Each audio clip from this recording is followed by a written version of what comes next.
Before there was gravity, there was balance. The world was not a sphere to be measured, but a disk to be believed, a sacred platter held aloft by something ancient, something alive. Beneath it, a turtle, not a metaphor, a being, vast as silence, moving slowly through the black sea of stars, with time dripping from its shell like melted constellations. We once lived on its back. Ask the Iroquois, whose sky-woman fell from a shattered heaven into the turtle's waiting stillness.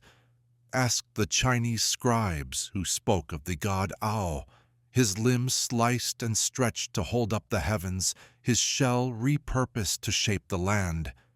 Ask the Hindu seers who named the Kurma, cosmic supporter during the churning of oceans. The myths change, the turtle remains. Its shell is not smooth. It carries ridges, valleys, scars.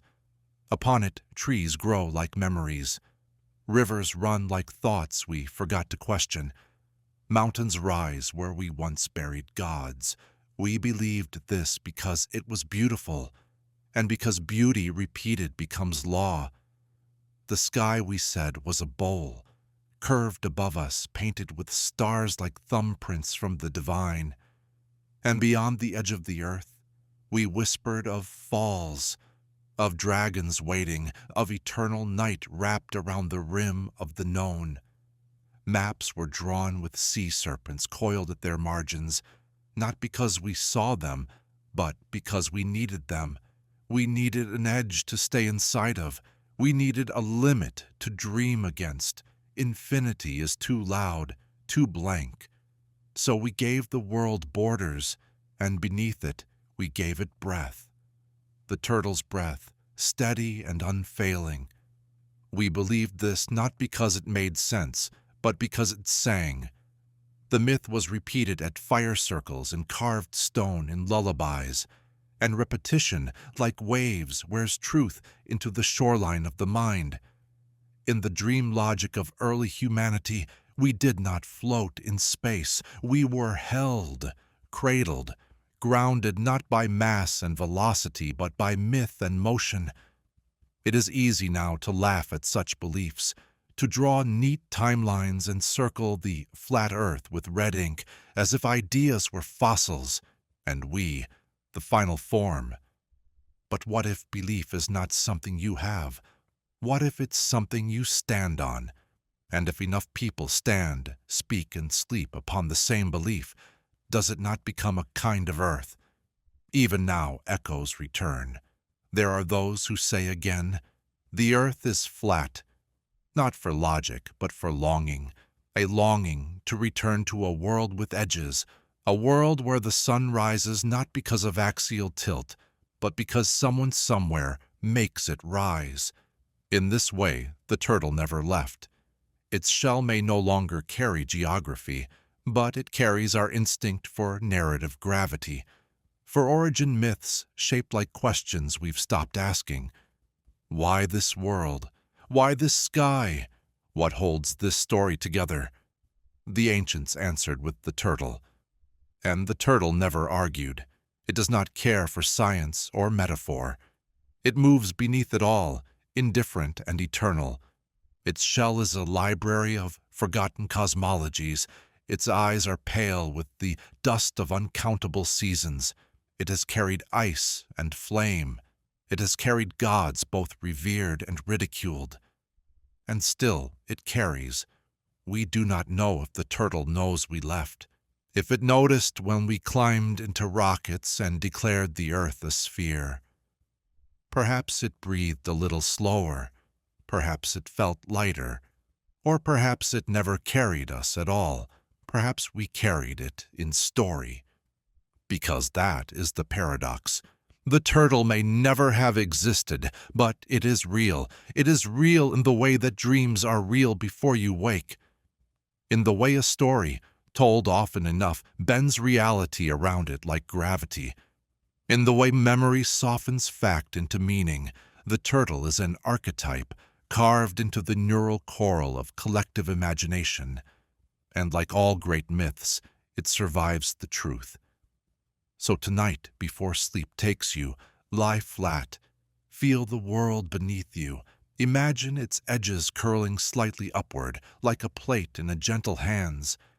Picture the stars not as galaxies, but as pinholes in a dark veil. And below it all, something moves, slow, patient, alive. You are being carried, not by physics, but by belief. And belief, when it dreams long enough, becomes the world. Beneath your feet, the earth yawns, not with molten fire, not with pressure or magma, but with space. Caverns deeper than mountains are tall, cities carved into silence, voices that do not rise, but wait.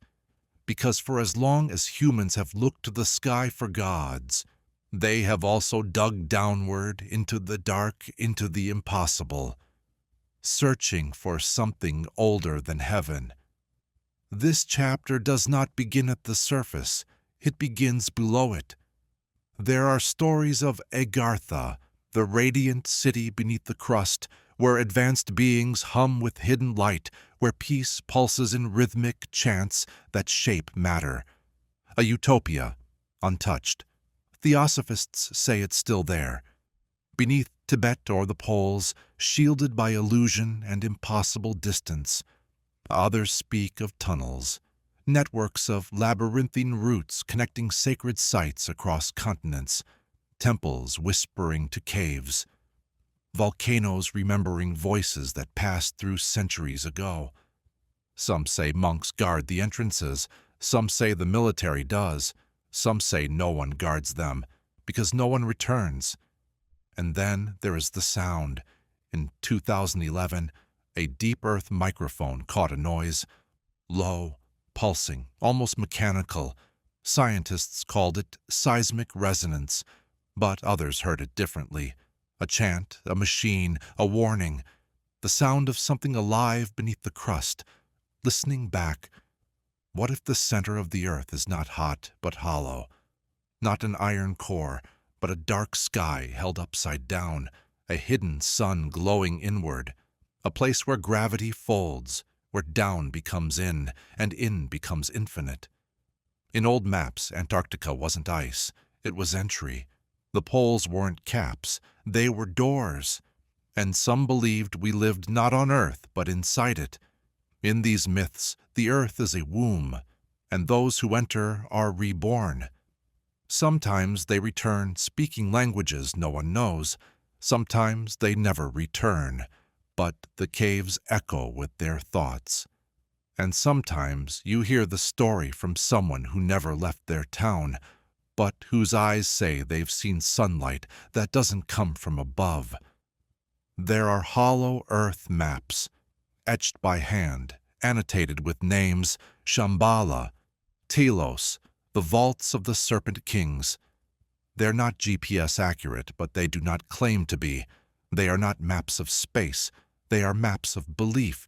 They mark the entrances to places where reality softens and time folds in like the petals of a lotus made of stone. You do not need to believe them to feel them. Caves have a different kind of silence, one that absorbs your heartbeat, echoes your breath, and leaves just enough sound to remind you, you are no longer in the world above. You are beneath meaning, beneath logic, beneath light, and there belief reshapes itself. Ancient Sumerians believed the underworld was not hell, but a bureaucratic limbo. The Greeks said it was ruled by Hades, not evil, just orderly. The Maya built temples atop caves, as if the earth had lungs and they were building mouths. In every age, people returned to the idea that beneath the world was another world. Sometimes it was paradise, sometimes a prison. But always something. What is it we expect to find underground? Fossils? Yes, but also memory. The bones of belief. The rooms we built before reason arrived. Down there, logic loses signal and myth becomes louder. Down there, you are not the explorer. You are the echo. And in that echo there is a question. What if we came from below? What if evolution began not in sunlight, but in subterranean thought? What if the first mind was a flicker in the dark, not the light? There are those who say humanity is not native to the surface, that we were pushed up, exiled by something deeper, that we forgot why we left, but the dream of a return hums like a song beneath our skin, a dream of warmth without sun, time without clocks, cities where no one speaks, but everyone remembers. This is not science. This is not fiction. This is belief, repeated long enough to carve caverns in the mind. And now, as you lie still, imagine your body sinking, not falling, but descending, as if the earth beneath you has parted, as if stone is no longer resistance but invitation, layer by layer, down past logic, down past history, down to the hum, down where voices echo backward, where gods sleep but dream loudly, where the center is not heat but silence. And in that silence something waits, not to rise, but to be remembered. And before arrival, they say, there was a choice, a parchment made of light, a signature written in memory ink. The soul, suspended in pre-existence, stood before something vast and luminous, and it said, yes, I agree. To what? To this. To being here, in this body, in this life, at this time. They call them soul contracts, agreements made before flesh, binding the spirit to lessons it chose to forget. Pain was selected like a syllabus, joy like a seasoning, names, places, griefs, all laid out with intention, then erased from conscious thought. A kind of amnesia pact, so the game would feel real. And some say we are not alone in this pre-birth negotiation. They speak of the council, non-physical architects who oversee incarnations like curators of a museum no one remembers visiting, beings of light, or sometimes gray, or tall, thin watchers whose eyes shimmer like glass domes. The details shift. The core remains. They help decide the roles you'll play. Some call them angels, others aliens. Some say the two are not different at all. There are those who remember fractured flashes during deep meditation or under the influence of entheogens. They speak of rooms made of thought, of scrolls that unroll themselves, of voices not spoken aloud but poured into the spine like warm rivers of understanding. They do not remember what they signed, only that they signed, and the signature still vibrates somewhere inside.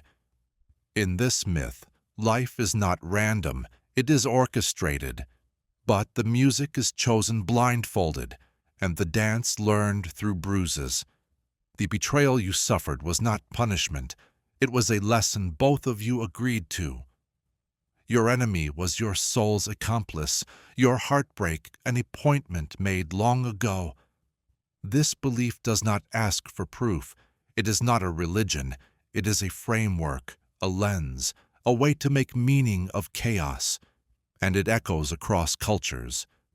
Ancient Egyptians said the soul split before birth, the Ba and the Ka, separated for the journey, reunited in death.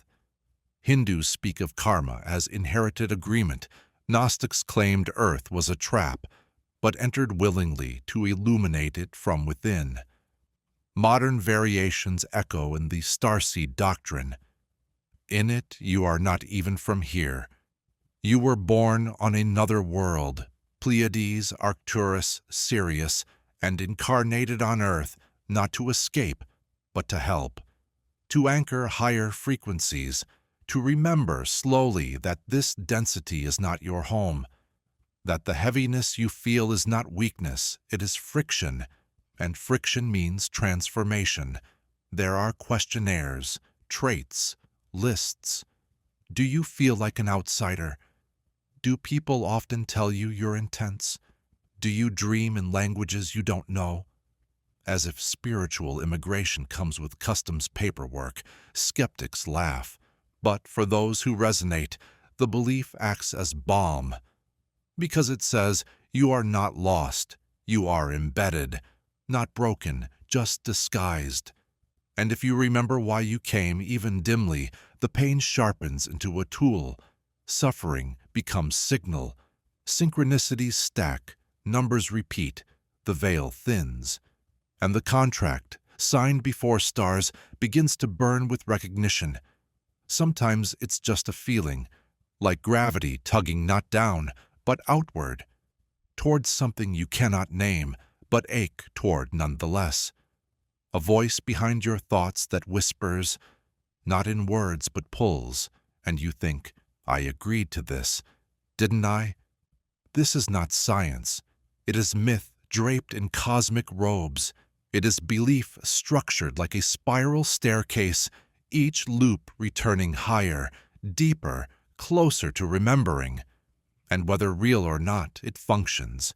It gives shape to suffering, meaning to misplacement, direction to the ache that says, there's something more, not above, not beyond, but within. And when sleep begins to rise like fog and the stars feel unusually loud, imagine your soul once again before that parchment, holding a quill that glows, signing not with a name, but with a frequency, and smiling because you knew it would be hard, and you came anyway.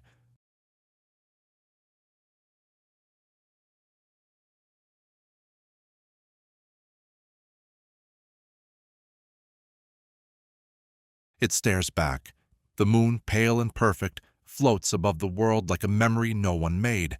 Familiar, always there, always watching, but too still, too precise, too quiet. Some say it's not real, not natural, not born of Earth, that it did not arrive with the planets, but was placed, an object, an eye, a mechanism, maybe hollow, maybe listening, maybe waiting. The Zulu told of sky gods rolling the moon across space like a drum. Tibetan texts describe two moons, one swallowed, one replaced. Ancient Sumerians depicted Nana, the moon god, not as a rock, but as a vessel. And even now, something doesn't add up. Its orbit is too exact, its rotation perfectly synchronized. We only ever see one face. It never blinks, it just is, suspended, like a puppet, like a prop in a play whose audience forgot it was watching. There are theories. Some say the moon is a satellite built by someone else, parked into orbit to observe or control, that its interior rings like a bell when struck, that its crust is strangely dense, too dense, that it's a shell, a container, a mirror turned inside out. Others say it's a hologram, a projected illusion, that what we see is a mask for what hides behind it, technology, entities, or a vast engine regulating reality. There are videos, shimmering distortions, moments where the moon seems to glitch as if its skin is made of light, not stone. And then there are the watchers. They say the moon is occupied, bases, beings, eyes behind windows made of dust. That the dark side is not just dark, but forbidden. That astronauts saw things they never shared, heard voices on the radio that didn't come from Earth. But this isn't just conspiracy. It's myth in new clothes. Because even the earliest stories sensed it. The moon is different. In folklore, it doesn't reflect. It transforms. It turns men into wolves, women into tides, minds into madness. The word lunatic remembers. The moon was never just a light. It was a trigger, a clock with invisible hands. And what if it was placed there for that very reason? To keep time, to pulse meaning, to anchor the illusion. Because without the moon, the night is too open, too endless. The sky would scream with stars, and we would drown in the void. The moon is a curtain, a soft whisper that says, "Don't look too far." So we don't. We dream beneath it. We bathe in it. We assign it lovers, names, moods, but we never touch it. We send machines, flags, stories, but it remains distant, cold, perfect, too perfect. What if the moon is not a thing but a contract, a cosmic agreement, a symbol placed just right to stabilize thought, emotion, sleep, tides, blood, a wheel turning behind the dream? In some beliefs, the soul chooses when to descend, always during a certain moon. The portal opens, the code locks, and the cycle begins. Birth, forgetting, belief, and the moon keeps time. Even in death it pulls. The Egyptians weighed the heart under moonlight. The Aztecs fed the moon with blood. The Romans charted war by its phase. It has always asked for something. It does not move. It summons. And when you gaze at it tonight, soft and glowing above black rooftops and thoughtless sleep, ask yourself, not what it is, but why it is, why it follows, why it repeats, why it never shows its other face. And in that silence, imagine this. A vast hand reaches from above, gently lowering the moon into place. A silver orb, cracked and humming, suspended by thread. Not real, not fake, placed. And what it watches is not the world, it's you. There is a sound silk makes when it tears underwater. That is the sound of divinity unzipping. In myth, gods do not descend, they inhabit. They slip into skin like dancers into masks, seamlessly, wordlessly, sometimes knowingly, sometimes not. And when the performance ends, they step out, leave the body folded neatly like an old costume in a temple closet. In these stories, the gods wear us. In ancient Egypt, the falcon was not a bird. It was Horus looking back through feathers. In Norse myth, Odin walked among beggars, wrapped in rags, wisdom beneath grime. In Hindu lore, Vishnu incarnated not once, but 10 times, fish, boar, man, lion, prince, each a new shell for old truth, and always the shedding, transformation as revelation. You do not meet the God, you become the God, or you realize the God has been inside you all along, like a seed cracking open after long drought. Some stories say gods become animals to hide. Others say they do it to remember. The jaguar is a portal. The serpent is a timeline. The crow carries secrets between worlds like smuggled thoughts. The divine becomes beast, not out of regression, but escape. From intellect, from form, from rules. The true shape is the in-between. What happens when a god looks in a mirror? Does it see itself, or only the face it last wore? There are saints who bled gold, prophets who woke up with eyes not theirs, shamans who barked like wolves until their tongues split into light. In Siberian legend, a healer must die before becoming whole. In that death, they are taken apart piece by symbolic piece until all that remains is truth in the shape of bones. Then they are reassembled, newly inhabited, initiation through disassembly.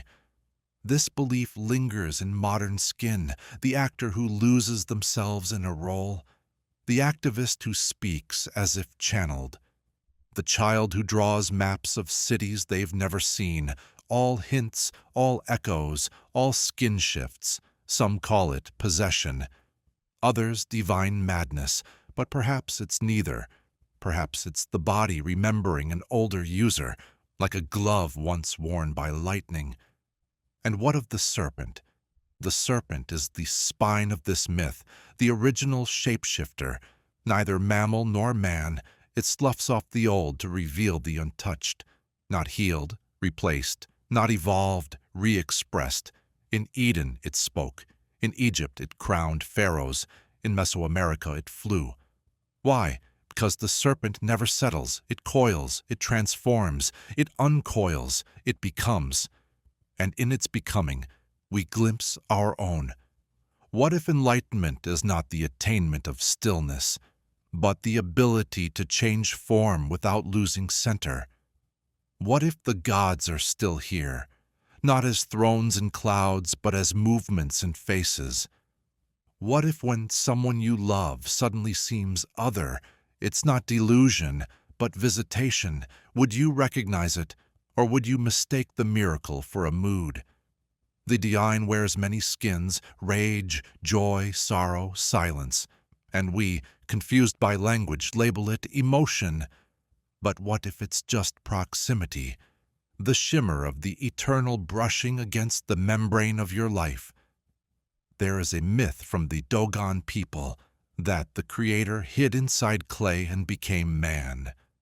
But each night it slipped out, walked among stars, then returned before dawn. No one noticed the shift, but the dreams were different. In that myth, the God is not gone, just sleeping beneath your ribs, waiting for the right moment to unzip you from the inside, not to destroy, to reveal. So now, close your eyes. Imagine the version of you that is more real than this one, not idealized, not perfected, just clear, unhidden. Now imagine that version stepping forward, pulling the current you aside like a coat no longer needed. It's not dramatic, it's gentle. The skin folds, the light beneath rises, and the serpent smiles. There are strings. You don't see them, you don't feel them, but they twitch when you blink, they hum when you hesitate. They wrap around the corners of your thoughts like ivy on forgotten stone. Some say the mind is not sovereign, that thoughts arrive not from within, but are inserted, not birthed, but broadcast, that behind the curtain of awareness something pulls. The puppeteer has many names. Some call it MK Ultra, a relic of Cold War science, where minds were split and sculpted like clay under trauma. Others speak of egregores, collective thought forms that gain autonomy, whispering compulsions into crowds. Still others whisper of demons made of ideas, ancient and abstract, feeding on repetition and belief. The brain is not a fortress, it is a theater. And not all the actors were invited. There are thoughts that enter sideways. They do not announce themselves. They wear the accent of your inner monologue, mimic your fears, echo your insecurities. But they are not you. They are hitchhikers, parasites, scripts waiting for a mouth to borrow. Some traditions call them tulpas, mind-born entities shaped by will and sustained by attention. Harmless at first, but feed them too long and they grow hungry. They ask for more than thought. They want influence, action, devotion. In this belief, obsession is not a malfunction, it is possession, a feedback loop of identity erosion dressed in productivity or passion. But beneath, something else, something pulling the strings. Even silence isn't safe. In deep meditation, voices emerge, not loud but certain, not random but coherent. They say things you didn't know you knew. Some say these are ancestral implants, cognitive inheritance from lives lived before, echoing across genetic memory. Others say they are archons, invisible rulers of the mind space, inserting fear like pop-ups in the soul's browser. And perhaps the scariest truth, none of them are lying. They are all stories, and all stories shape the mind, because belief is the deepest operating system, and once installed, it rewrites perception. You don't see with eyes, you filter, and the filter is maintained by the strings. Why did you suddenly doubt yourself? Why did the dream end right before you reached the door? Why do the same numbers keep appearing? The answers may not be yours. We treat the mind like a private chamber, but what if it's a signal hub? A radio tuned to frequencies, most of which we cannot name. You call them thoughts, but they arrive like birds through open windows. Not born, borrowed, so the question becomes, who's transmitting? Some say it's governments buried beneath acronyms and antennae. Others blame entities older than language, living in the blind spots of cognition. And some believe we are our own manipulators, selves in higher dimensions pulling lower strings for purposes we've forgotten to scent. The puppet controls itself, but only because it was told it could. This is not paranoia. This is pattern. And when enough minds believe a thing, it becomes infrastructure. It doesn't matter if it's real, only if it's installed. Culture is a software patch, history a looping script, memory a suggestion reinforced. You are not your thoughts. You are the field they move through. And when you forget that, the strings tighten. But there is a key, buried behind the eyes, carved into silence. When you become aware of the strings, not just intellectually, but viscerally, they shiver. Not because they fear you, but because they require unconsciousness to function. Awareness weakens the grip, not instantly, but gradually, like breath returning to frost-bitten lungs. And in that space, you can ask, what thought is mine? The answer may be silence, or laughter, or a memory not yours but meaningful. So tonight, lie still. Feel the twitch behind your eyes. Trace the thought that just arrived before it becomes yours. Does it feel native or does it feel assigned? There is no test, only attention. And attention directed inward becomes a blade, not to cut, but to sever. The ocean has no face, but it watches. It does not speak, but it sings in sleep. Its language is rhythm, its memory liquid. And while we look to the stars for truth, the sea waits below, silent, shifting, infinite, holding everything we've chosen to forget. Because what goes into the ocean does not disappear, it descends. Atlantis, they say, was not destroyed. It was reclaimed. A city too bright for the surface, pulled downward by the weight of its own myth. Its towers crumbled into coral, its wisdom dissolved into whale song. But the ocean kept it, all of it, filed under silt and secrecy. Others say it still breathes, not as a place, but as a pulse, a resonance beneath storms, a current of intention woven into every tide, that when the moon pulls the water, it also stirs the story.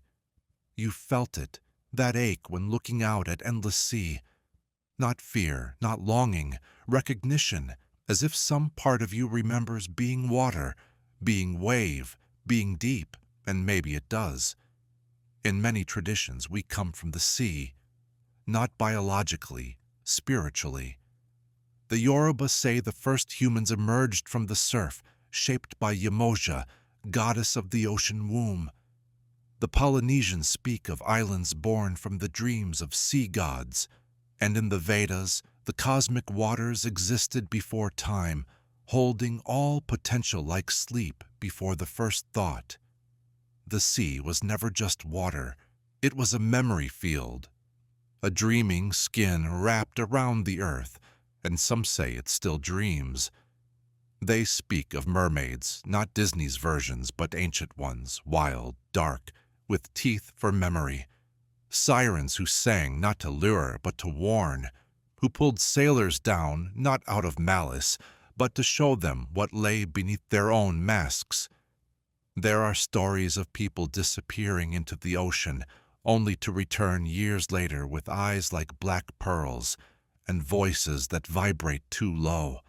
They do not remember time, only depth. The sea alters you, salt erodes certainty, pressure compresses identity. Light vanishes, and in its place something ancient unfolds, something we forgot we knew. Octopuses change shape without thought. Whales speak across hemispheres. Jellyfish glow with no brain. The ocean is not a place of lesser intelligence. It is a place of other intelligence. We built ships to escape it, but some built temples to speak to it. Structures like Yonaguni, submerged and sharp. Pyramids beneath Cuban currents. Columns off the coast of India. The ocean took them, yes, but maybe only to keep them safe, like secrets waiting for the right dreamer to remember. Even now we throw things into the sea. Ashes, messages in bottles, broken gods, broken selves. It receives everything with the same stillness, not indifference, trust. Trust that someday someone will return to retrieve what was lost, or become it. Because the ocean does not erase, it remembers. And sometimes it whispers back. A storm that forms without warning. A wave that curls like a question. A tide that carries more than sand, fragments of thought, echoing across water brains we cannot comprehend. Have you ever dreamed of drowning and woken with a sense of peace? That was not death. That was reunion, a reminder that you were once fluid, before the bones, before the name. You were tide and hush and breath without lungs, and maybe you still are. So tonight, when the world quiets and your thoughts ripple soft against your skull, listen for the ocean, not in sound, but in pull, in the sensation that something beneath you remembers you, not as you are now, but as you were before. Forgetting began. The ocean does not forgive. It does not need to. It remembers. And in that remembering, it holds open a space for you, not to return, to re-become. Stones do not move, and so we assume they do not live. But perhaps that is the mistake. Perhaps motion is not proof of spirit. Perhaps the divine does not always speak in thunder. Perhaps some truths are so ancient they can no longer be rushed into sound. The rock breathes, not like you do, fast, rhythmic, panicked. It breathes in centuries, in pressure, in stillness layered upon stillness until it hums with weight. Touch one. You'll feel it if you're quiet enough. Not vibration exactly, not heat, but presence. Something behind the surface, something watching with no need to blink. There are cultures that know this. The Aboriginal people of Australia speak of the songlines, pathways across the land encoded with myth, memory, and sacred knowledge. Rocks along these paths are not passive. They sing, not in tones audible to human ears, but in awareness, in pull, in the echo of belonging. In Peru, they say the stones of old temples were once soft, malleable under a spiritual technology we've forgotten. In Japan, there are stones believed to house gods. In Celtic lands, spiraled boulders mark time more precisely than clocks. The stone does not forget, even when you do. There are rocks older than light, fossils of stardust, bones of collapsed planets. Some fell from space, punched into soil, and waited, sleepless, for hands to touch them and ask questions no longer spoken. And when they are touched, some human remember. They call it crystal healing now, an industry, a ritual. But behind the trend is a whisper. That matter holds memory. That quartz can amplify thought. That obsidian reflects what words avoid. That amethyst knows how to soften nightmares. Skeptics scoff, but the believers are not always wrong. They are simply early. They listen when silence gets too loud to ignore. Have you ever stood in a stone circle and felt something shift? Not wind, not belief, just gravity, rearranged, like the earth paused to notice you. There are rocks positioned for solstices that have never missed a year. There are caves carved with spirals, no language, no direction, just the shape of time looping on itself. Some say these symbols are fingerprints, not of gods, of the stones themselves. We think of Earth as inert, but what if it is asleep? And what if the stones are the parts of its mind that dream aloud? Maybe consciousness didn't rise from the sea. Maybe it cracked out of basalt. Maybe before lungs and language there was only weight. And from that weight, intent.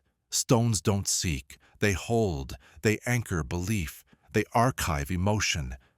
They are temples not built, but born.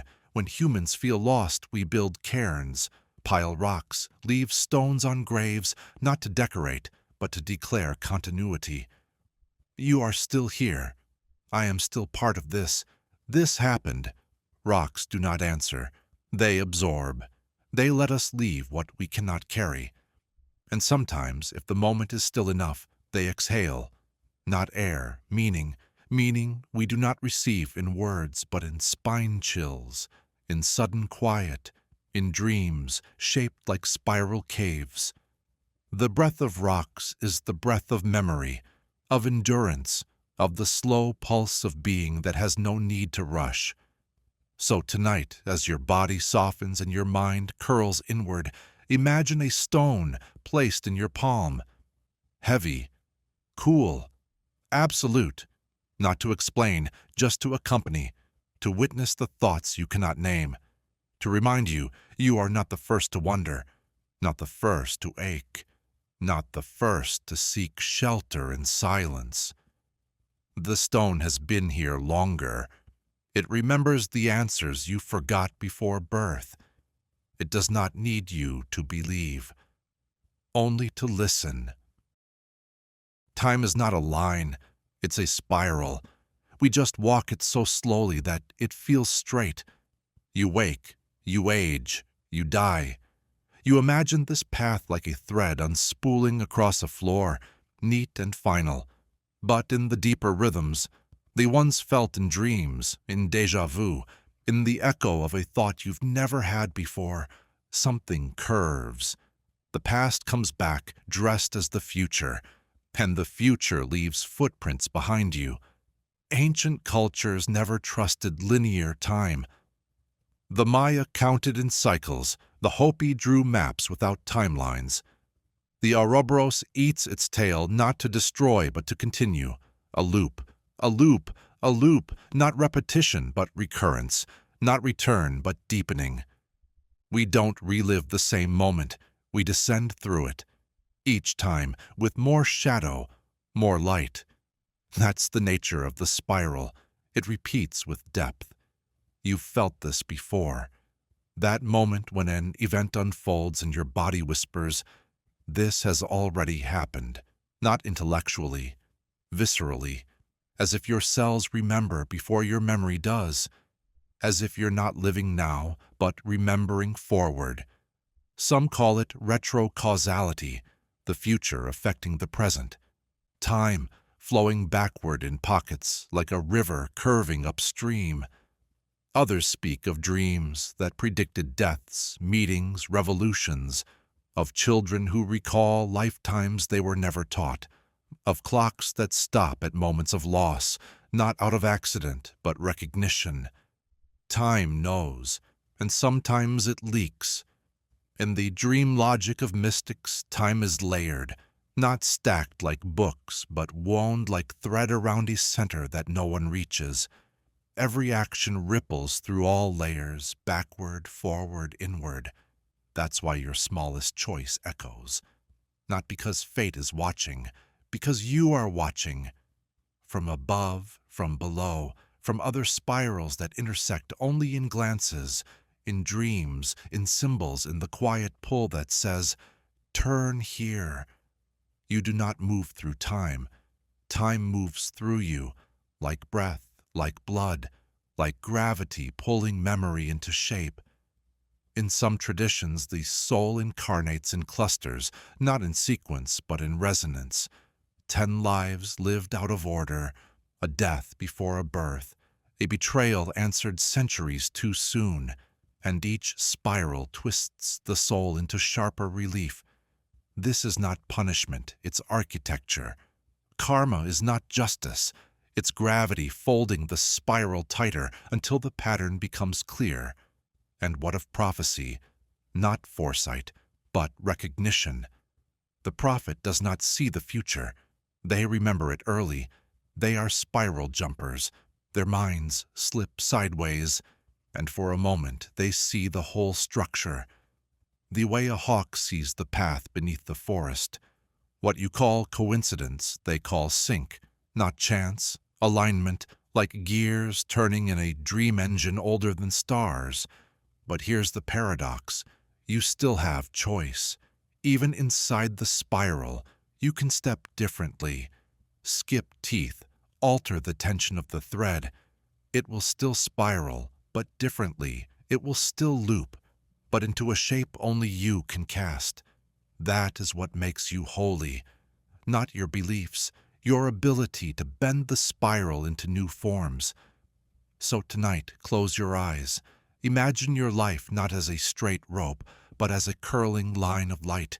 See its loops, each mistake, each love, each loss, repeating not to punish you, but to pull you inward, toward the center, not an end, a stillness, where all versions of you fold into silence. And in that silence, you remember.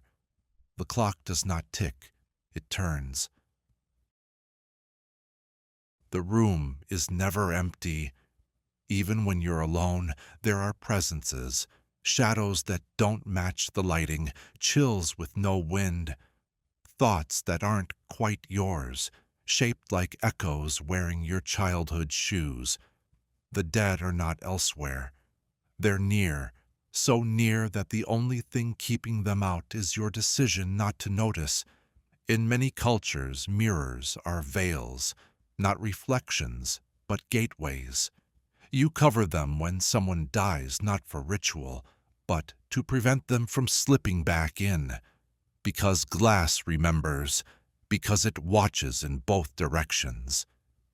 The dead do not haunt halls, they haunt habit. The way your mother's phrase escapes your lips without warning. The smell of your grandfather's tobacco in an empty room.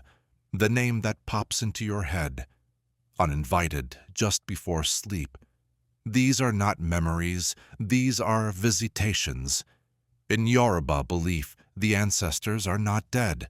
They are elevated, still involved, still guiding.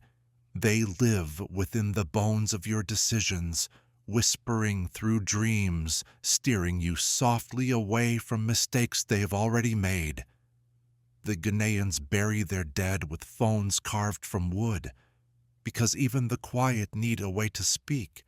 Some call them ghosts, but ghost is too cold, too cinematic.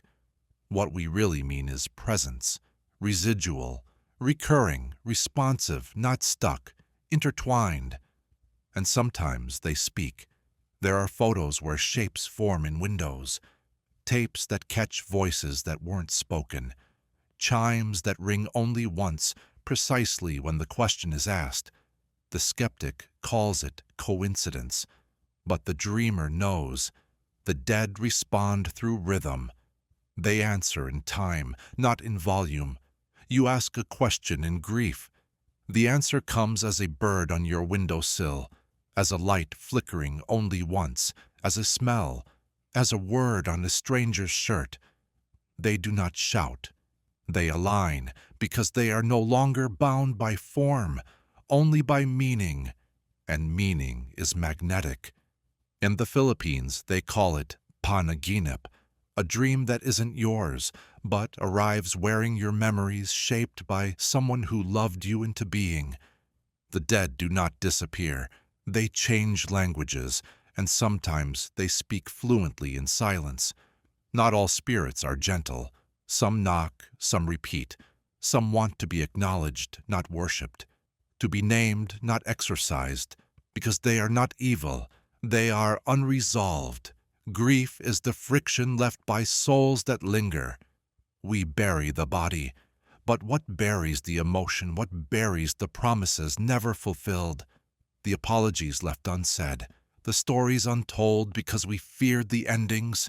The dead wait in those spaces. In Japanese obon, families leave out food and light lanterns to guide ancestors home. In Mexico's Dia de Muertos, altars are built, not for sadness but reunion. In Celtic Samhain, the veil is thinnest, and the dead are welcomed with open doors, not salt and fear.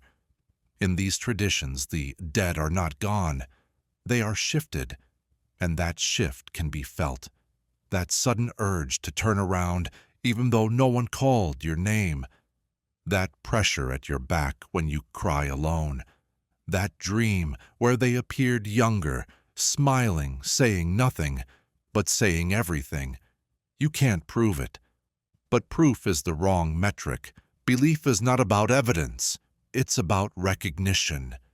You feel it, because they're still here, not in some distant paradise, but in the way your heart skips at certain songs, the way your handwriting changes when you think of them, the way time folds inward when you smell their perfume in the rain. They linger, not to cling, but to complete. They stay until the story softens, until the memory no longer cuts, until you remember them without shaking. Then, slowly, they loosen, not into nothing, but into everything. So tonight, as the room darkens and your body stills, don't fear the flicker in the corner. Don't ignore the thought that feels like a whisper. You are not alone. You never were. The dead never left. They just changed rooms. They watch you, not with judgment, not with curiosity, with understanding. The cat's blink, slow and deliberate, is not laziness, it is language. The dog's head tilt is not confusion, it's translation. The bird's sudden flight when you're about to speak, an omen, not coincidence. Animals know, not because they think like us, because they never stopped listening to the world. Before gods had names, before humans told stories, the animals were already decoding the silence. They knew which shadows meant danger, which ones carried messages, which stares from the forest were alive. We invented tools.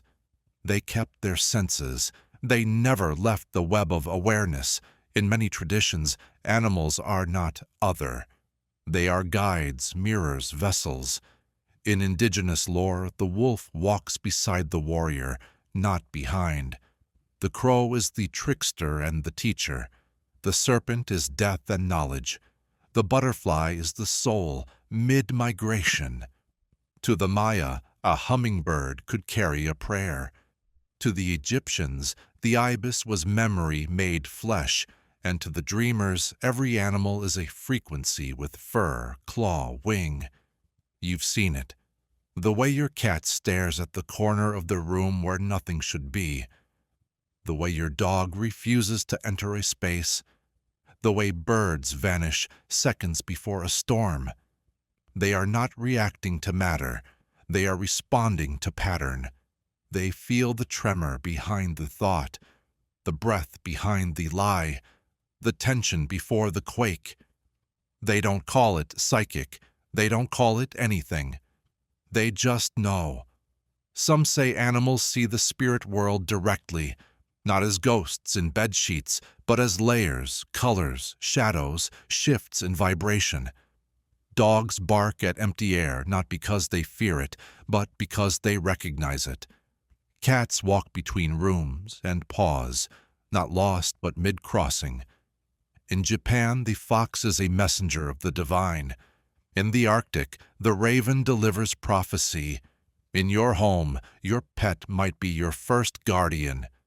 Not emotionally, energetically, and in death, they don't leave either. There are stories, too many to ignore, of a paw print on an empty bed, a collar that jingles in silence, a presence that curls up beside you in sleep long after the body is gone. They return, not to haunt, but to remind you. You were seen, you were known, even when you couldn't speak it. Animals don't need words. Their truth rides in body, eye, and breath. They teach without teaching. They hold space without demanding it. And in your worst moments, they know exactly how close to sit. Have you ever noticed that animals appear more often during times of transition? A stray cat before a breakup, a bird landing beside a grave, a dog barking wildly before the phone rings. These are not accidents, these are alignments. They respond to thresholds, birth, death, grief, joy. Not because they understand them conceptually, but because they feel the ripples. And when you cry, your dog doesn't ask why. They just stay. Because in the animal world, emotion is never shameful. It is signal. It is real. It is heard. Some believe that before we are born, a totem walks beside us, a spiritual animal mirror, echoing our soul's shape. You can find yours not by seeking, but by noticing who appears in your dreams. What animal do you fear for no reason? What creature seems to cross your path again and again? These are not just preferences, they are signatures. They are the parts of you that still remember the language before words. So tonight, when the room is dark and your mind is tired, listen for the small sounds, the shift of fur, the flutter of unseen wings, the stare you feel but cannot trace. You are not alone, and you are never unobserved. Because animals do not forget what we've tried to, that the world is alive, and that silence is just another way of saying, yes, I see you. We eat to live, but once we ate to transform.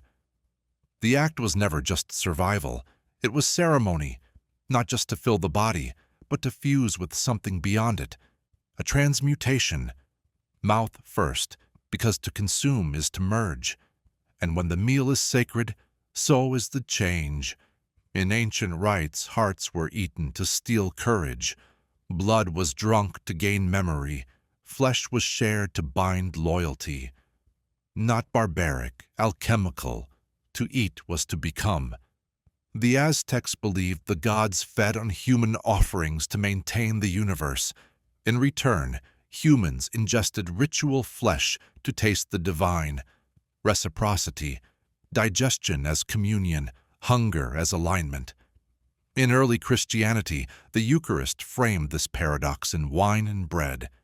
This is my body, not metaphor, mystery, bread as skin, wine as blood, and every bite a pact.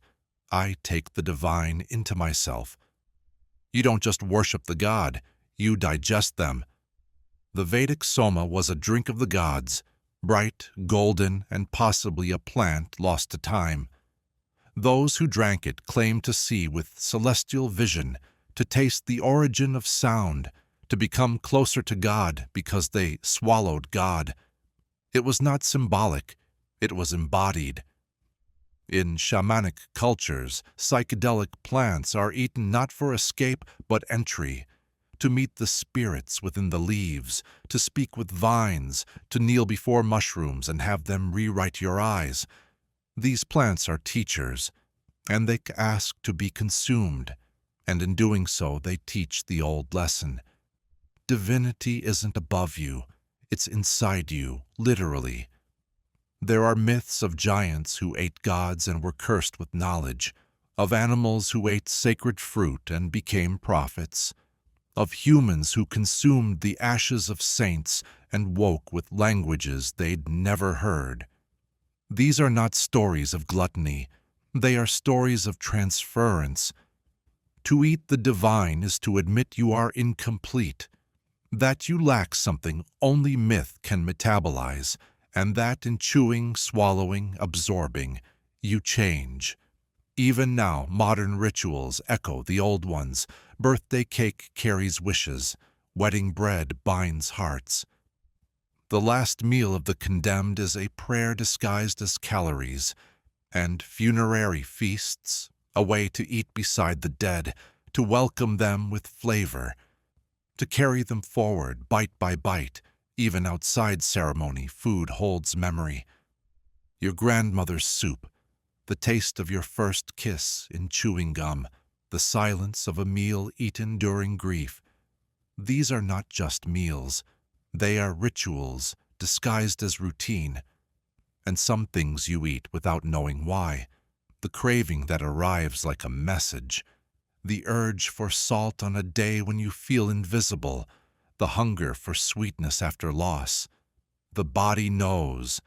The body remembers rituals the mind forgot. And what about fasting? To not eat is also transformation. In the absence of flesh, the spirit sharpens. Clarity arrives when digestion rests. Fasting has always been a conversation with the invisible, a way to say, I have paused the world. Speak. And something always does. In the dream logic of the ancients, eating was never consumption. It was contract, between body and belief, between absence and abundance, between hunger and holiness. To chew is to choose. So tonight, imagine a bowl in your hands, not full of food, but light, a glowing portion of meaning, of memory, of something that once pulsed with story. Lift it, smell it, swallow it, feel it become part of your blood. Not metaphor, alchemy. You are not becoming divine. You are remembering that you already are. Blood doesn't just carry oxygen, it carries memory. Not in the way we think, not like names or facts or birthdays, but in pulses and fragments, in coded resonance, like a song you've never heard, but hum without knowing why. Your blood remembers what your mind forgets. It remembers the path through the forest, long erased by roads. It remembers the scream before language.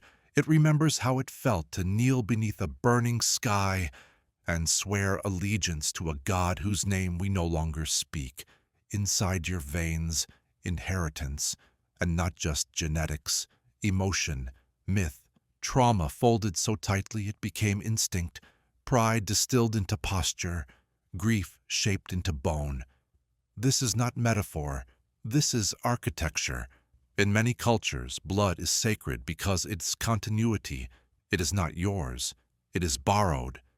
Passed from ancestor to ancestor like a candle flame, each flicker shaped by the winds of war, migration, ritual, birth. Royal blood was once divine, not just power, but proximity to gods. To carry the right blood was to carry light, fire, destiny. To mix it wrongly was heresy, taboo, cosmic error. But even without crowns, we still believe in blood. In the sense of belonging it grants. In the way it ties us to land, to grief, to history. You feel it when you enter a place your ancestors once fled. You feel it when you hold your child and see someone long gone in their eyes. Blood is a mirror that reaches backward. It does not lie. It does not flinch. In some beliefs, the sins of the father do carry forward, not as punishment, as repetition, until someone, you, stops the cycle. That is the burden of memory and flesh. The curse is not mystical, it's behavioral, and yet blood also remembers joy. The recipe passed down without ever being written. The way you dance like a grandmother you never met. The calm you feel in certain woods, certain altitudes, certain rituals. That calm is not coincidence, it's recognition. The body saying, ah, here, again. In the dream logic of ancestry, your body is not an accident. It is an accumulation of those who survived, of those who chose, of those who had no choice. You are the end of a chain that stretches beyond comprehension and the beginning of the next. So what does blood owe? Nothing. But it offers everything. It offers memory and sensation. It offers story and silence. It offers connection even when the names are lost. Have you ever cut yourself and stared at the red? Not with fear, but with awe. That inside you is the same fluid that moved through hunters, healers, queens, thieves, that your heart is pushing an ancient tide through your limbs every moment. That, even asleep, your blood is speaking. Some traditions collect it, as offering, as contract, a drop to bind a promise, a smear to mark a lineage, menstrual blood buried in gardens, warrior blood smeared on temples, not to glorify violence, to recognize power. Because blood is alive even outside the body, it remembers what it meant to belong. And that memory is not lost, it's simply quiet, until you listen. So tonight, press your hand against your chest, feel the drum beneath skin. That is not just a heart, that is an echo of those who dared, of those who wept, of those who hoped in the dark long before you arrived and whispered through their final breath, "Let the line continue." And you did, and you do, and you will, because blood remembers, even when you forget. Look up. That's where we've always sent our questions. To the stars, to the clouds, to the blue that never answers directly. We lift our faces to the sky not just in wonder, but in petition, because deep down we suspect it hears. The sky is not empty, it is responsive. In the earliest myths, the sky was alive. It was a dome held up by giants, a curtain woven by gods, a mind that dreamed weather into ritual.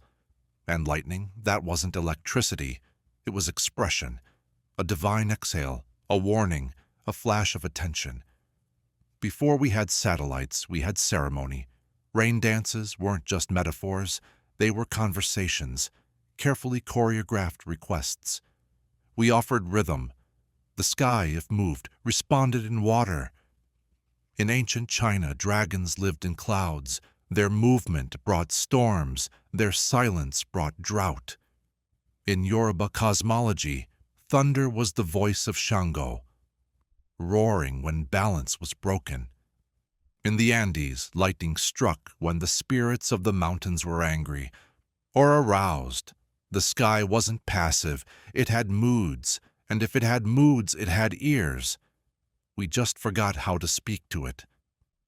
Or maybe we stopped believing it replied. But look closer. Haven't you felt it? That moment when the wind shifts as you think of someone gone. When a cloud opens at exactly the right time in a funeral. When a shooting star slices the sky just after you say the thing you were never supposed to say. These are not coincidences. They are correspondences. The sky speaks back, not in words but in arrangement. It moves symbols around until they resonate. A double rainbow after loss. A sunbeam through fog that lands only on you. The sudden smell of rain with no storm in sight. This is not weather. This is reply. Ancient people left offerings on mountaintops for a reason. It wasn't to be seen. It was to be heard. Altitude was proximity. The higher you stood, the closer you were to that listening veil, and even now we still do it. We shout into the wind when no one else is listening. We whisper into the clouds after heartbreak. We cry beneath lightning because it feels appropriate, not theatrical, but aligned. The sky amplifies emotion. It mirrors feeling, not because it knows us, but because it remembers pattern.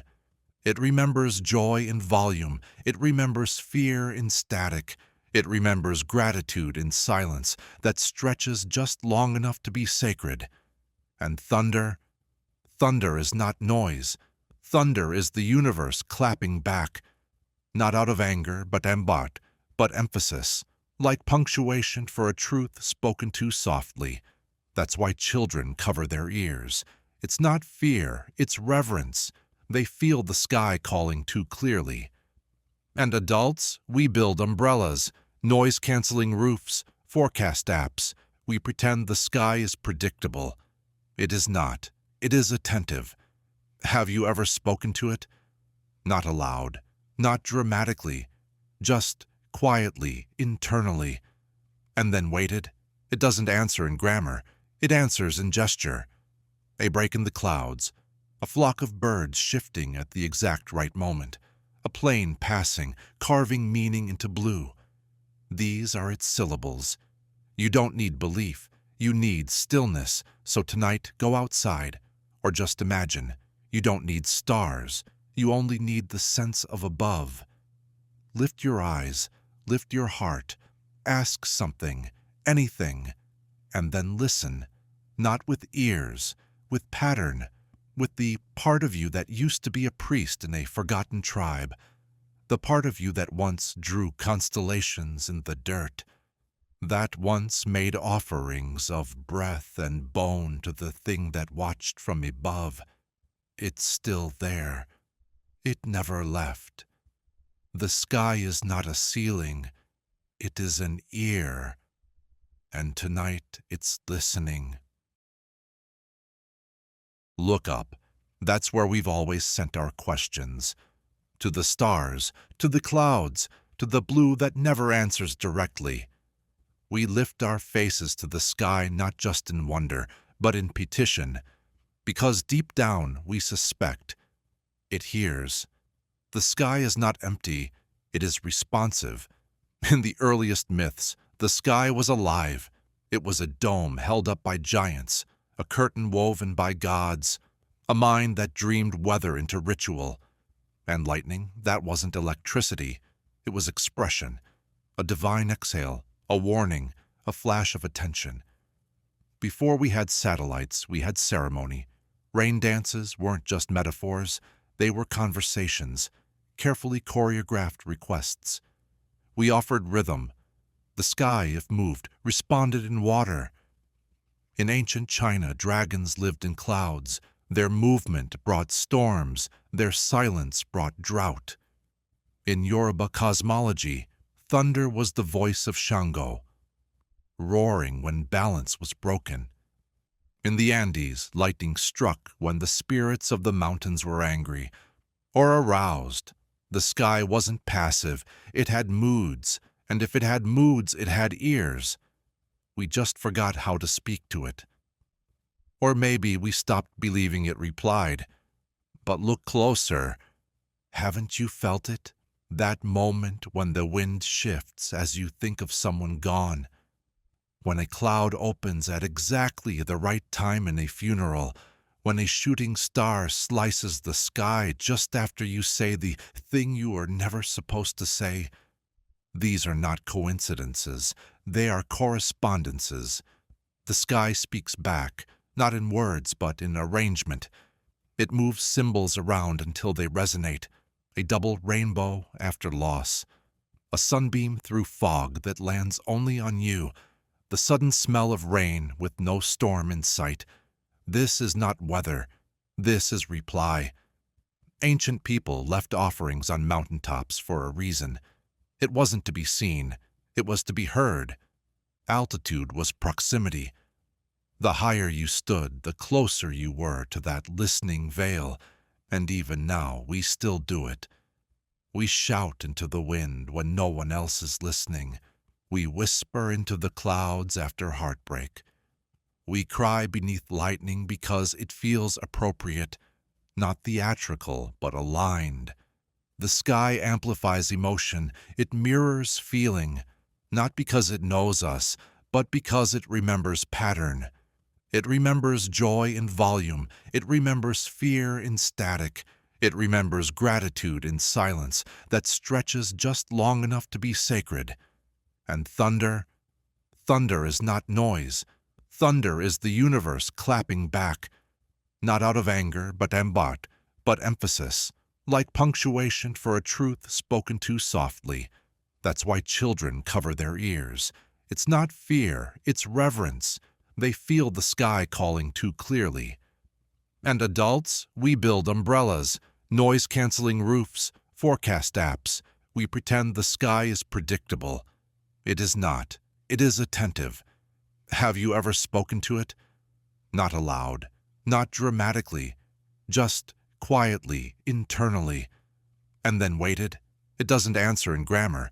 It answers in gesture.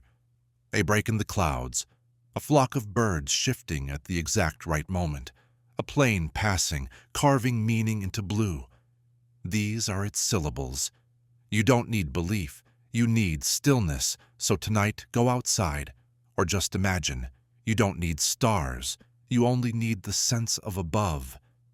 Lift your eyes, lift your heart, ask something, anything, and then listen, not with ears, with pattern, with the part of you that used to be a priest in a forgotten tribe, the part of you that once drew constellations in the dirt, that once made offerings of breath and bone to the thing that watched from above. It's still there. It never left. The sky is not a ceiling. It is an ear. And tonight it's listening. Words are not tools. They are bindings. We like to believe they're just labels, sounds we agree upon to make meaning tidy. But ancient minds knew better. They knew that a word spoken is not a description. It's an invocation. To name something is to shape it. To repeat a name is to give it weight. To write it down is to carve it into time. In the beginning there was the Word. So say the Scriptures, not a God, not a hand, not a flash, just word. As if language itself was the first act of magic, the first separation of light from dark, the first boundary, the first spell. Because all language is spell work, spelling, enchantment, naming, containment. The difference between you and not you lives in words. The difference between love and war is breath pushed through teeth with intention. Without words, the world melts back into vibration, and vibration is raw creation. In ancient Egypt, words were so sacred they were entities. Hieroglyphs didn't just mean something. They were something. Writing was not recording. It was summoning. To inscribe the name of a god was to call its attention. To write your enemy's name was to bind their fate. In Kabbalistic mysticism, the true name of God is unpronounceable, not because it's unknown, but because sound itself would ripple too far. A word with no vowel, no breath, just sacred geometry folded into silence, because names hold power. That's why we whisper them in love and curse them in anger. That's why we rename ourselves when we are reborn. That's why we feel a sting when our name is spoken by a voice we fear. Our name is a thread, and every time it's spoken, it tugs. Words are threads. Spoken aloud, they bind people. Written, they bind time. Repeated, they bind reality. This is why mantras work, not because of their meaning, but because repetition shapes vibration, and vibration shapes thought, and thought shapes everything. The mantra doesn't change the world. It rewires you until you do. And what of curses? Not fiction, not fairy tale, but psychological viruses. Words that, once believed, begin to decay the world from the inside out. You'll never succeed. You are not enough. You always do this. These are not criticisms. They are hexes, and we cast them on ourselves daily. But the inverse is true. A blessing is a word turned inward and upward. You are safe. I trust you. This matters. Not affirmations, declarations, magic spells wrapped in syllables, left in the air like seeds for the spirit to bloom around. Some believe there are true names, that every object, every being, every mountain and bird and breath has a name so specific, so real, that to say it would give you authority. Speak it and you command it. But the price of that power is forgetting your own name in return, because language is a two-way leash, and words don't just describe things, they bind the speaker. What you say, you become. What you name, you attract. What you curse, you carry. You felt it.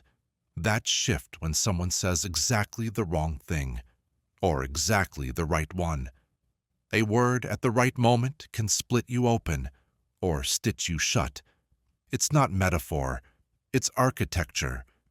So tonight, be careful what you say, even in silence, even to yourself, especially to yourself, because those thoughts have weight.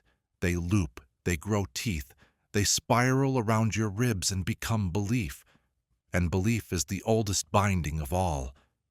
You are not free until the words lose their grip, or until you write new ones. You don't need to scream them. You don't need to convince anyone. Just whisper them into the dark. Words you haven't yet dared to believe. They will listen, and if repeated enough, they will become. Because words are not just echoes, they are blueprints. You've seen them, hung in quiet hallways, leaned against attic walls, framed in gold or left unframed in motel bathrooms, mirrors, silent watchers, silver lakes, portals of pretend. But do not be deceived. The mirror is not a passive thing. It does not simply reflect. It remembers. It remembers you, but not always the version you offer willingly. It remembers your shadow, your slouch, your half-turned face, the hesitation behind your smile. It records not just your body, but your echo. And sometimes, when you gaze long enough, it does not give you your reflection, but something else. A twin, a thought, a watcher that wears your eyes but blinks at a different time. We call them mirrors, but older tongues had other names: veil glass, soul gate, eye of the watcher. In these tales, to catch your own gaze for too long was not vanity, it was invitation. The reflection could slip, could turn, could reach. Some believed that each mirror is a window between twin worlds, slightly out of sync. Ours and the one where everything familiar has been reversed, where your doppelganger walks backwards through your life, erasing each memory as you create it, where shadows speak and reflections remember what you've forgotten. And once, only once, they trade places. There are mirrors said to trap the soul. You glance in quickly and walk away, but part of you lingers. The flicker you saw out of the corner of your eye wasn't just a trick of light. It was a sliver of you left behind, blinking slowly, waiting for your return. Over time you feel it, slightly hollow, slightly off, as if your thoughts take a half-second longer to arrive. That's the price of a reflection too often summoned. And then there are the mirrors that do not reflect at all. Not glass, but obsidian, not silver, but shadow. In some monasteries they were used not to see the self, but to face what lies behind it. The true name, the borrowed face, the ancestor that never left. In these, your reflection does not mimic, it listens. Stand too long before such a mirror, and it may begin to ask questions. Not in words, but in feeling. Who are you when no one watches? What do you hope your reflection never reveals? What memory have you buried so deeply it only survives in backward glances? There are cultures that cover mirrors when someone dies, lest the soul become confused and try to stay. Others who say mirrors must be hidden at night when the veil thins and reflections walk unaided. For what is a mirror if not a door that forgets how to close? And so we learn to avert our eyes, to glance but not linger, to fix our hair but not search too deeply. Because we sense, deep beneath logic, that the longer we stare, the more the mirror might see us, not just what we are, but what we could have been, or what we never dared become. What if a mirror isn't meant to reflect but to reveal, not the surface, but the story beneath? A mirror that swallows does not consume. It remembers endlessly, patiently, until the day you ask the wrong question, and it answers. So tonight, before you sleep, let the image linger behind your eyelids, a mirror, dark and still, pulsing faintly with forgotten light. You step closer. Your reflection does not move. And then it smiles first. The forest does not speak in words, but it speaks, not in the way humans demand, loud, direct, declarative, but in the hush between wind and bark, in the way leaves shiver without breeze, in the way vines curl towards secrets you didn't know you carried. Tonight, in the soft ache of half-sleep, you will remember the first myths were told in forests, not about trees, but by them. Long before books, there were branches. Long before language, there were roots, trading stories underground. Beneath your city, beneath your bed, beneath even your heartbeat, there is a web of green memory, living, breathing, listening.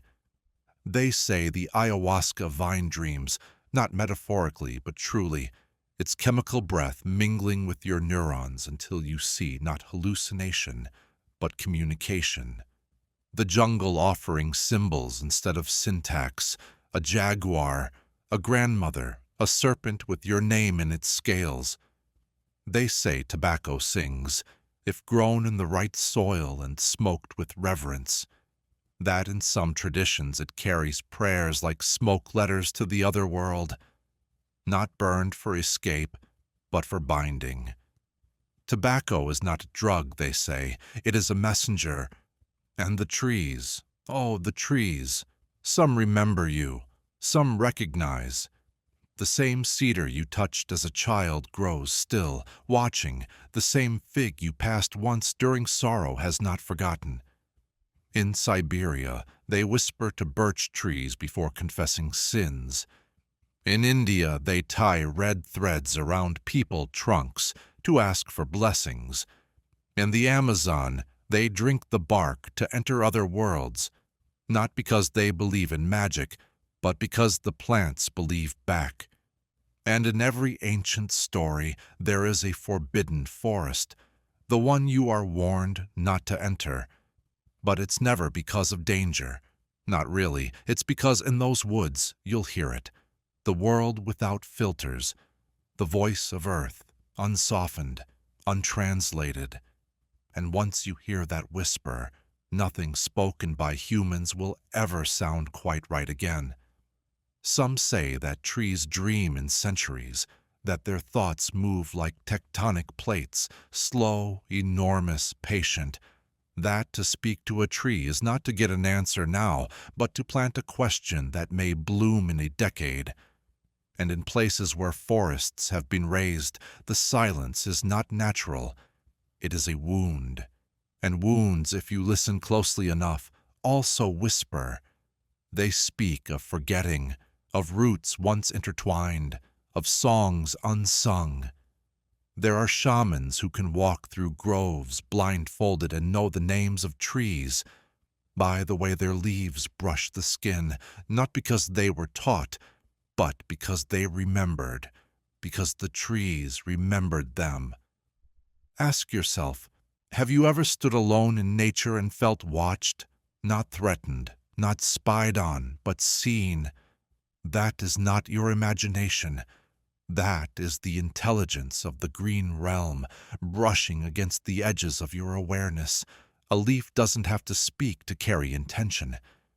And in this space, even language begins to fray. Sentences dissolve into scent. Thoughts become colors. Time coils like a fern. You may enter as yourself, but leave carrying someone else's dream, a jaguar's hunt, a moss's birth, a seed's yearning for light. Somewhere, it is said, there is a forest where the trees are not trees, but souls between lives, tall, unmoving, patient, watching, waiting, each branch a memory, each ring a question. You do not cut wood from this forest. You leave offerings. And if the bark hums beneath your hand, you know you've been heard.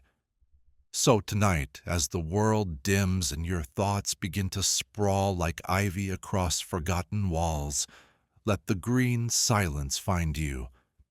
Imagine leaves rustling in patterns too precise for chance. Imagine roots whispering names you haven't spoken since childhood. And ask, gently, without needing reply, what story is the forest trying to remember through me? Let the whisper carry. Let it carry. Not born, not assembled, not descended, made, kneaded from dust, molded from the breath of mountains, pressed between fingers older than time, and cradled by rivers that still remember your name. You are not merely flesh, you are recipe. In the oldest stories, the gods were not distant, they were sculptors. They stooped to the earth, curious, careful, and curious again. Some shaped us from clay, because clay remembers. It holds impressions. It accepts correction, a forgiving flesh. Others say we were made from cornmeal, sacred, golden, the same substance that feeds gods and children alike. In the Popol Vuh, the Maya tell how humans formed from maize, and the sun smiled, and the jaguar bowed.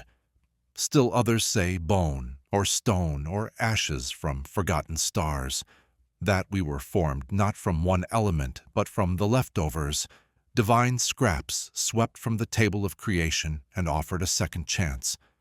But clay is the myth that lingers, because it speaks of impermanence, of being shaped, reshaped, cracked, softened, hollowed, and held. Clay is not finished. Clay is not final. It dries, it breaks, it waits for water and wonder. And so do we. Imagine the first shaping, divine hands tracing your spine, hollowing your ribs with purpose, pressing your eyes into place like moons waiting to open. You were not created in haste. You were sculpted slowly, with all the weight of eternity behind each touch. But myths differ on what gave us breath. Was it wind, slipping between lips like a forgotten word? Was it vomit, as some Andean stories suggest, life spat from the mouth of the Creator in a fit of sacred purging? Was it song? In some tongues, to name a thing is to bring it into being. Or perhaps it was simply need. The gods were lonely, the world too silent. They wanted a mirror that could suffer, weep, rejoice, and die. And so, there are tales where humans failed the first time. The gods shaped them from mud, but they crumbled. They tried wood, but the figures had no souls. They wandered without gratitude. So the gods crushed them beneath floods and jaguars, and started again. We are the third attempt. The compromise between strength and softness. That is why your bones ache with longing, why your dreams smell like soil, why in grief we fall to our knees and return our heads to the ground. It is remembrance. The clay remembers. And so do we. Temples shaped like wombs, altars built from stone and bone, statues whose eyes are mirrors. In every culture, a reminder. You are not finished. You are still wet with becoming. In Africa, some say we were shaped by the god Bumba, who vomited the sun, the moon, and finally, humans. In China, Nua patched the sky and then formed people from yellow mud. In the book of Genesis, God molded Adam from dust and whispered life into his lungs. And in every version there is this: earth, breath, Will, you are not an accident, you are an intention. So tonight, as you close your eyes and feel your weight melt into mattress, remember that you were not born from nothing. You were summoned, built, smoothed, scarred, and still you rise. You are sculpture, you are spell, you are soil with a secret. And if you ever feel lost, return your hands to the ground. Press your palm to stone. Listen to the silence beneath the silence. It carries, it carries. There are eyes, and then there are eyes. Some rest behind flesh and bone, anchored to sockets, blinking in rhythm with your breath. And others float. Not yours, not tethered to any face, yet still they watch. Even now, there are tales older than maps that whisper, vision is not possession, that sometimes when you look too long at the stars, they look back, and sometimes when you blink, the image left behind isn't yours. It's borrowed. Let us begin with the evil eye. A glance cursed with intention. In Mediterranean shores, it coils behind smiles. In deserts, it rides behind veils. A gaze too direct, too charged, said to rot milk, wilt trees, wither infants. Not because of magic, but because the eye carries will. And not every will is kind. In protection, we wear blue glass, amulets, circles with irises etched in silver. We mimic the eye to deflect it. Because like recognizes like, because to stare back is a spell. And then the third eye, that ancient aperture, not between your brows, but beneath your story. It does not see the world, it sees through it. Dreams, memories not yet lived, shadows that do not cast light. It is said that when it opens you remember not who you are, but who you have always been. Some say it is asleep. Others say it is watching always quietly and merely chooses when to let you know. And what of the watching gods, the all-seeing ones? In Egypt, the eye of Ra flares with solar fury. In Hindu thought, Shiva's eye burns illusions. In Christian myth, a triangle cradles the divine iris. Everywhere, the eye is not just symbol, it is presence. The divine doesn't speak, it watches. It waits to be seen through your seeing. But not all watchers are gods. In some dreams, you've worn another's vision, walked corridors you've never entered, saw yourself from the ceiling as if some gaze hovered above your body. These are not hallucinations. These are shared sightings, eyes loaned between timelines, between souls, between dimensions just thin enough to bleed into one another. And sometimes you sense it, the feeling of being observed. No movement, no sound, just a weight in the space behind your shoulders.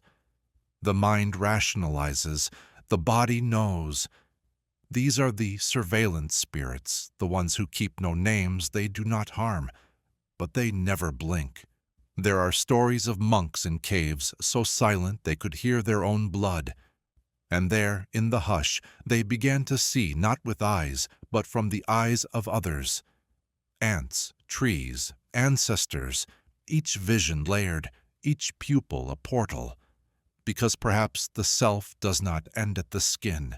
Perhaps the field of vision is not a spotlight, but a net, catching glances not meant for us, visions borrowed for a moment of understanding.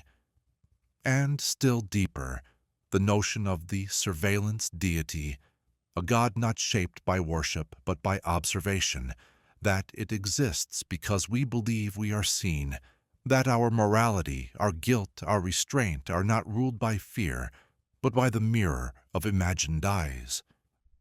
The watcher, therefore, is not in the sky, but in your mind. And here lies the unsettling truth.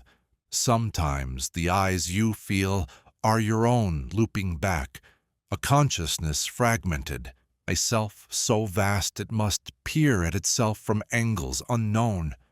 So tonight, before sleep claims your gaze, notice what lingers behind your lids, what images flash unbidden, what visions hum beneath thought. Ask yourself, who is watching when I am not looking?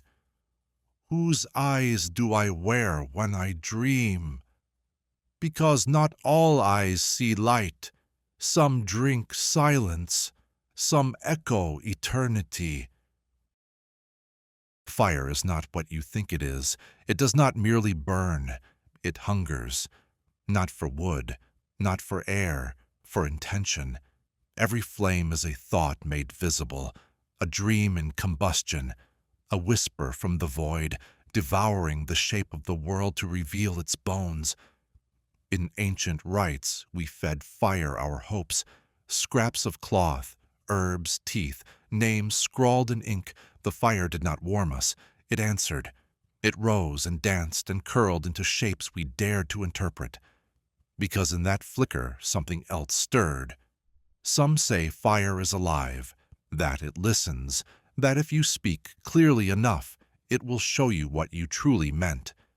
But deeper still, there are stories of fire not lit by flint or spark, but by mind. Spontaneous combustion, the body aflame, unprovoked, uncalled, clothes untouched, bones scorched from within. They say it begins in thought, a pressure, a storm behind the forehead, an unspoken fear grown too loud. And then, heat. Not all minds are safe, not all thoughts can be contained. In India, yogis speak of inner fire, tumo, kundalini, the serpent that coils at the spine and rises with breath. If it ascends too fast, the body shudders. If it halts midway, the mind begins to burn. You were never meant to think without consequence. Fire, after all, is the first magic, the first theft. Prometheus stole it from the gods not to cook but to imagine. With fire came dreams.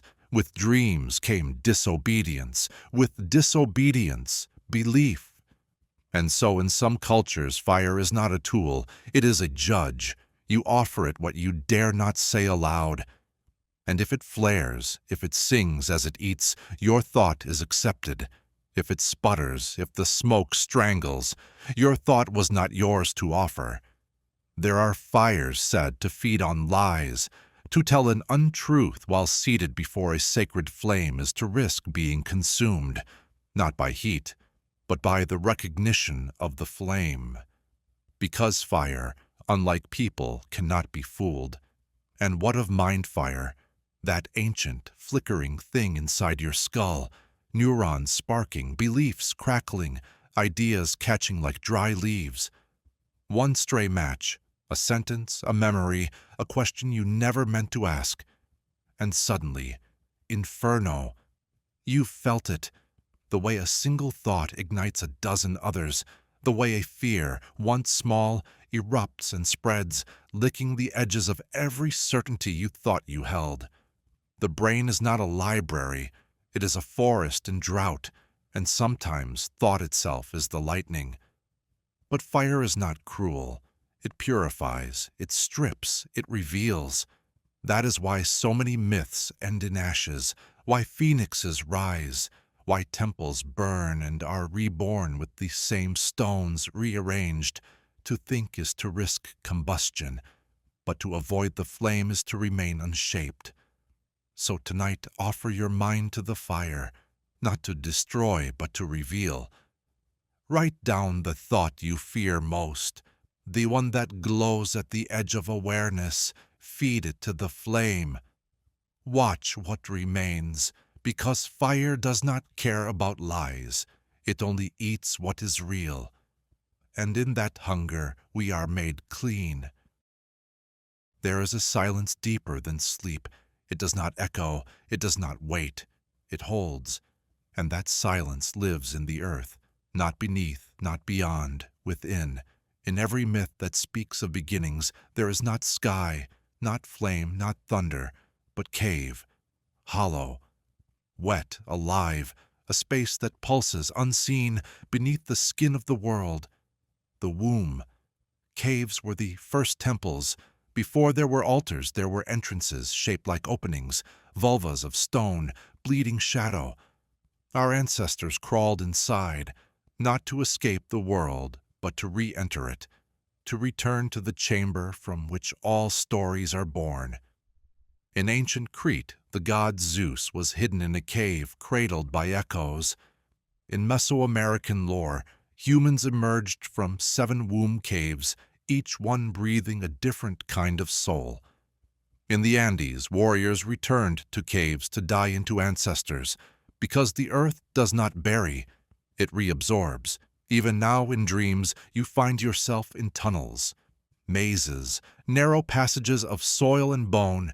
This is not fear. This is recall. The body remembers where it began, curled, dark, warm. Not nowhere, but not yet. And so, wombs became architecture, temples shaped like hips, doorways flared like thighs, cathedrals with high arches, vaginal vaults inverted, the sacred curve, the sacred hollow, where spirit meets form. Because to be born is not to appear, it is to emerge, and what emerges must first be hidden. The womb is the first god. It does not command. It gestates, it waits. It does not rush truth, it ripens it. Within it all things are possible, none are complete. And what of the cosmic womb? The blackness before the Big Bang, the nothing that held everything, a singularity not of matter, but of intention, a pulse, a breath drawn before the first word was spoken. We call it void, but the void is not empty, it is expectant. Some traditions speak of caves that sing, not metaphorically, actual resonances shaped by the earth's body, vibrating through bone. You enter and hear a frequency older than time, a hum that stirs your spine, your blood, your memory of before. And yes, there are birth caves, still active. Women crawl into them to give birth, not out of nostalgia, but because stone remembers. And in that stone, blood is not a stain. It is permission. Even death, some say, is a return to womb. Not an ending, a curling back. The fetal position is not coincidence. It is memory. We do not go downward to be buried. We go inward to be remade. So tonight, as your breath deepens and your body curls, imagine yourself in that first darkness, stone walls breathing slow, the scent of moss, of milk, of ash. You are not lost. You are unfound. The world is not above you. It is around you. And in this stillness, this sacred hush, remember, before you were named, before you were born, before you were thought, you were held, and the earth has never stopped holding you. Not every presence is loud. Some do not knock, some do not breathe. Some are made of hush and hinge. And still, they watch. There is a silence that enters the room before anything else, a silence with weight. Not absence, but attention. You've felt it. In the corner of the room, in the blur between sleep and waking, in that pause where your name is not remembered but almost called. It is not empty, it is occupied. In nearly every culture, there are stories of watchers, shadow people, they're sometimes called, seen from the edge of vision, vanishing when directly faced, tall, unmoving, not malevolent, not kind, just there. Their silence is not threat, it is witness. In the Bible there are the watchers, angels who fell not out of rebellion, but curiosity. They desired to see more, to taste humanity, and in doing so they lost heaven. But they never stopped watching. And in countless bedrooms, across countless nights, children have sensed it, a figure at the door or by the window, not moving, not speaking, watching. And if you dared to ask your parents, they would say, "You were dreaming." But the silence disagreed. Some say these watchers are ancestors, ghosts with no voice left, only sight. Some say they are aspects of ourselves, broken off by trauma and now returning as audience. And some say they are the divine, stripped of spectacle, appearing as stillness. They come not to harm, but to remind you that nothing is ever truly private, that your thoughts echo, that your sleep is not blind. You dream, but something dreams you back. There are monks who sit for decades in caves awaiting visions. What they find is not light, not wisdom, but gaze, an awareness pressing gently on the back of their skulls. It does not speak, it does not teach, it simply remains. Because some truths do not need words, they need witnesses. Even now, behind your screen, behind your name, something watches. Not with judgment, but with certainty. You are not alone. You have never been alone. That strange comfort, that soft unease, that tickle between shoulder blades. And then the myths shift. Some say the silence itself is alive, that the gaps between sounds are not voids but veins, that what you call quiet is the breathing of a presence too large, too old, too still to name.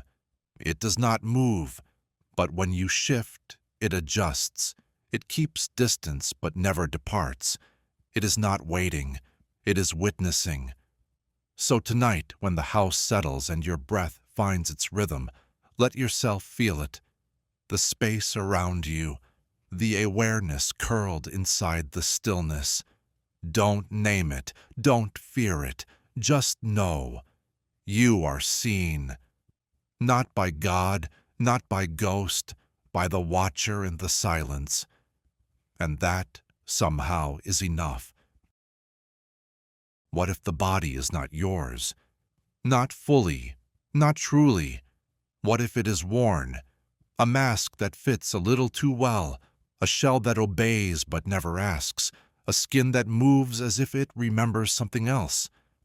There are myths that whisper, this body is borrowed, that your flesh is a costume chosen before birth, stitched from ancestral longing, old karma, or algorithmic fate, that behind your eyes is a passenger, a soul, yes, but also a spark, something older than bone, something that remembers being other, and sometimes that something leaks through.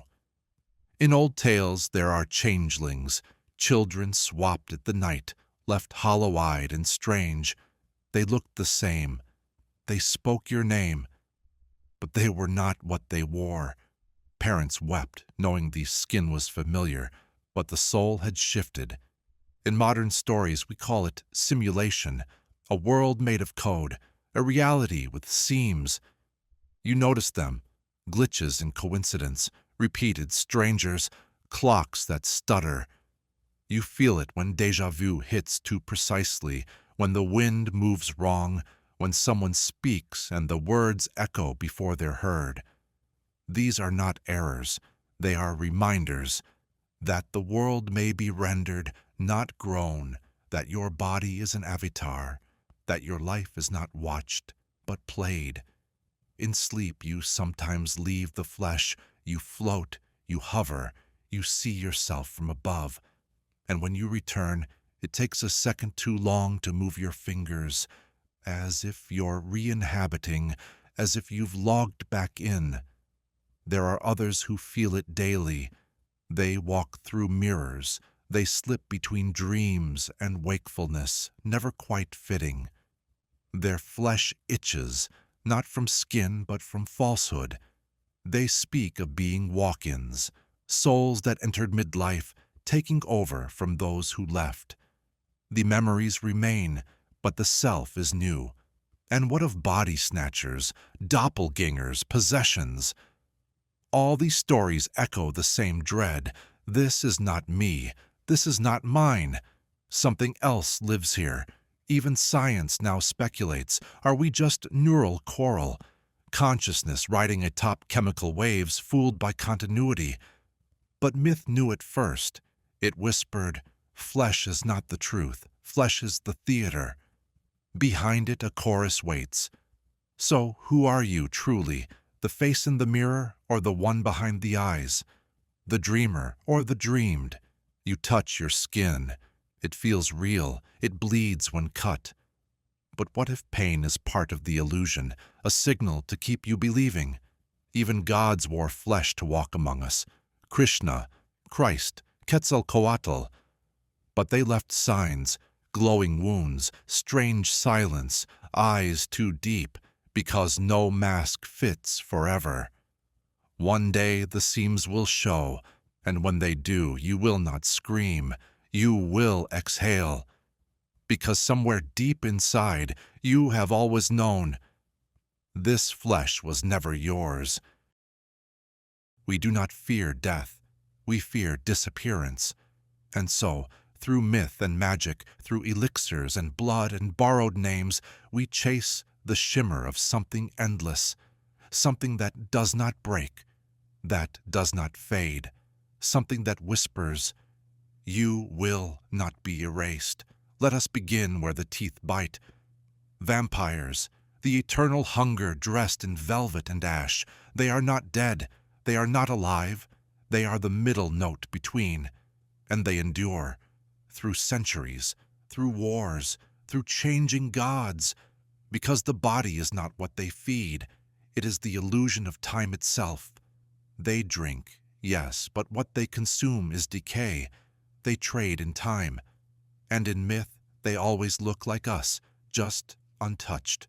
And then the elixirs, the shimmering vial, the philosopher's stone, the fountain behind tangled vines, always one sip away, always hidden.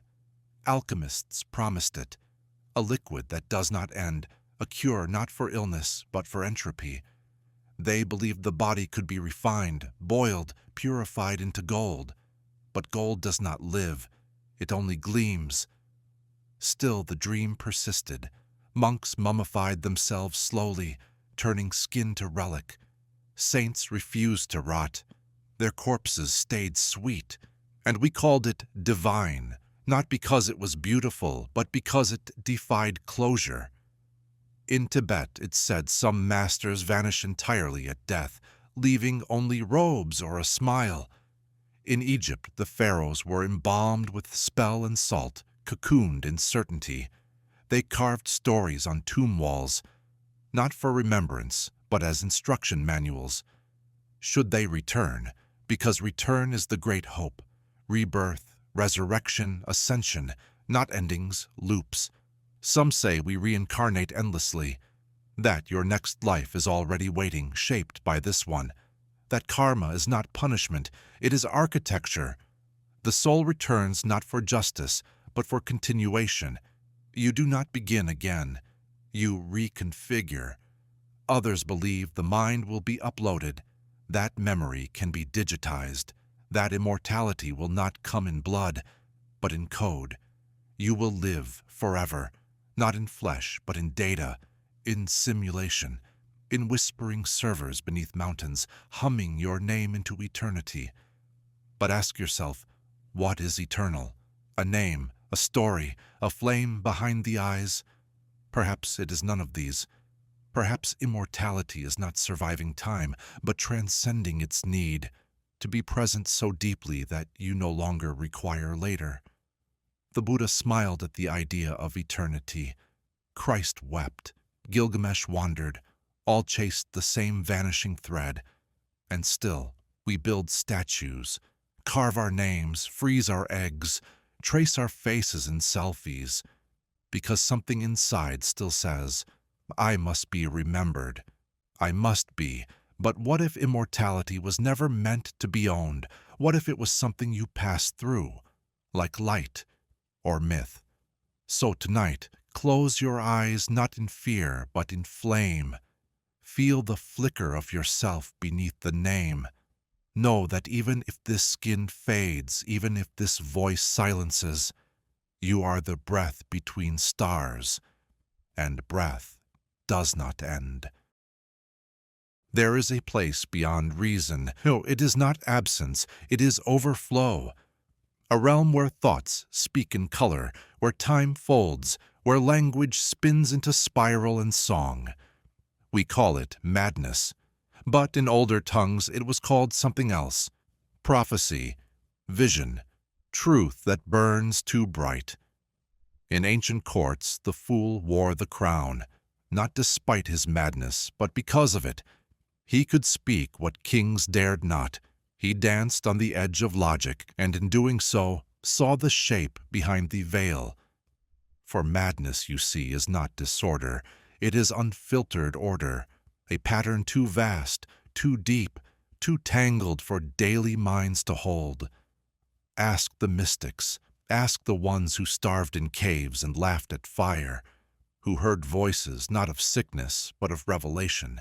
Joan of Arc, Ezekiel, Cassandra, all touched, all dismissed, all terrifyingly right, because the line between madness and magic is not a wall, it is a mirror. Some break it, some pass through. In schizophrenia, thoughts echo too loudly, boundaries blur, the world intrudes, but what if that's not dysfunction, but access, a thinning of the veil, a doorway opened too far, too fast? In old India, the Avaduta wandered naked, speaking riddles, worshipped not despite their madness, but because of it. They were free. They were untethered. They carried divine dissonance like a lantern. And then there are the holy fools, saints who barked, laughed, wept in ecstasy. Madness wrapped around enlightenment like thorns around rose, because what is sanity but consensus, a shared hallucination? The mad reject it, and in doing so sometimes they touch God. But not all madness is sacred. Some is sorrow spun into static, trauma turned inwards. The mind, overwhelmed by fire, frays, breaks, falls silent. Even then, there is truth in the wreckage. Even then, there is meaning in the mumble. For madness holds a mirror. It shows what we do not want to see. The fears we've buried, the voices we pretend are not ours, the truths so heavy they warp gravity itself, and still we fear it. We lock it away, medicate it, muffle it. But in doing so, we might also muffle revelation. So tonight, if the thoughts come strange, let them. If the images swirl, watch them. Not to believe, but to be with. To remember that the mind is not a machine, it is a storm. And sometimes storms bring ruin, and sometimes they bring rain, and sometimes they speak with the voice of something older than logic, something holy, something mad. Before the word there was the hum, not silence, not noise, something in between, a vibration, a thread. And from that thread, everything was woven. In myth, the world begins not with light, but with sound. Let there be is not just command, it is frequency. It is the voice of being recognizing itself. The Hindus speak of Om, the sacred syllable that contains all other sounds, not spoken but resonated, a doorway carved from vibration alone. When chanted properly, it doesn't echo, it unfolds. And the Tibetans strike singing bowls, not as music, but as medicine. The tone is not for the ears, but the bones. It speaks not to thought, but to the structure of the soul. Because sound is not decoration, it is geometry in motion. There are frequencies that heal, tones that make cells vibrate with memory. And yes, there are frequencies that destroy, shatter glass, rupture organs, dissolve will. Not all sounds soothe. Some summon. In Egypt it was said that Thoth spoke the true names of things to bring them into form. His voice carried intention, so precise, so tuned, that reality bent to match it. There are chants that open portals, not visible ones, but felt. Doors within the self. Some say Gregorian monks could lift their consciousness into divine fields through harmonic prayer. Others say desert mystics could call the jinn with a specific trill, a sonic key. And sound, true sound, ignores time, A scream still echoes centuries later if the stone remembers. A lullaby sung to a child once may return in dreams as protection. Sound leaves imprint, even in silence. This is why music moves us, not for rhythm, but because melody touches memory untouched by language. Every note is a spell, and lyrics, incantations we mistake for entertainment. Some believe Earth itself sings, a planetary hum, low and endless, that holds the gravity of all life together. The Schumann resonance, they call it, the heartbeat of Gaia. To tune into it is to remember your place in the story.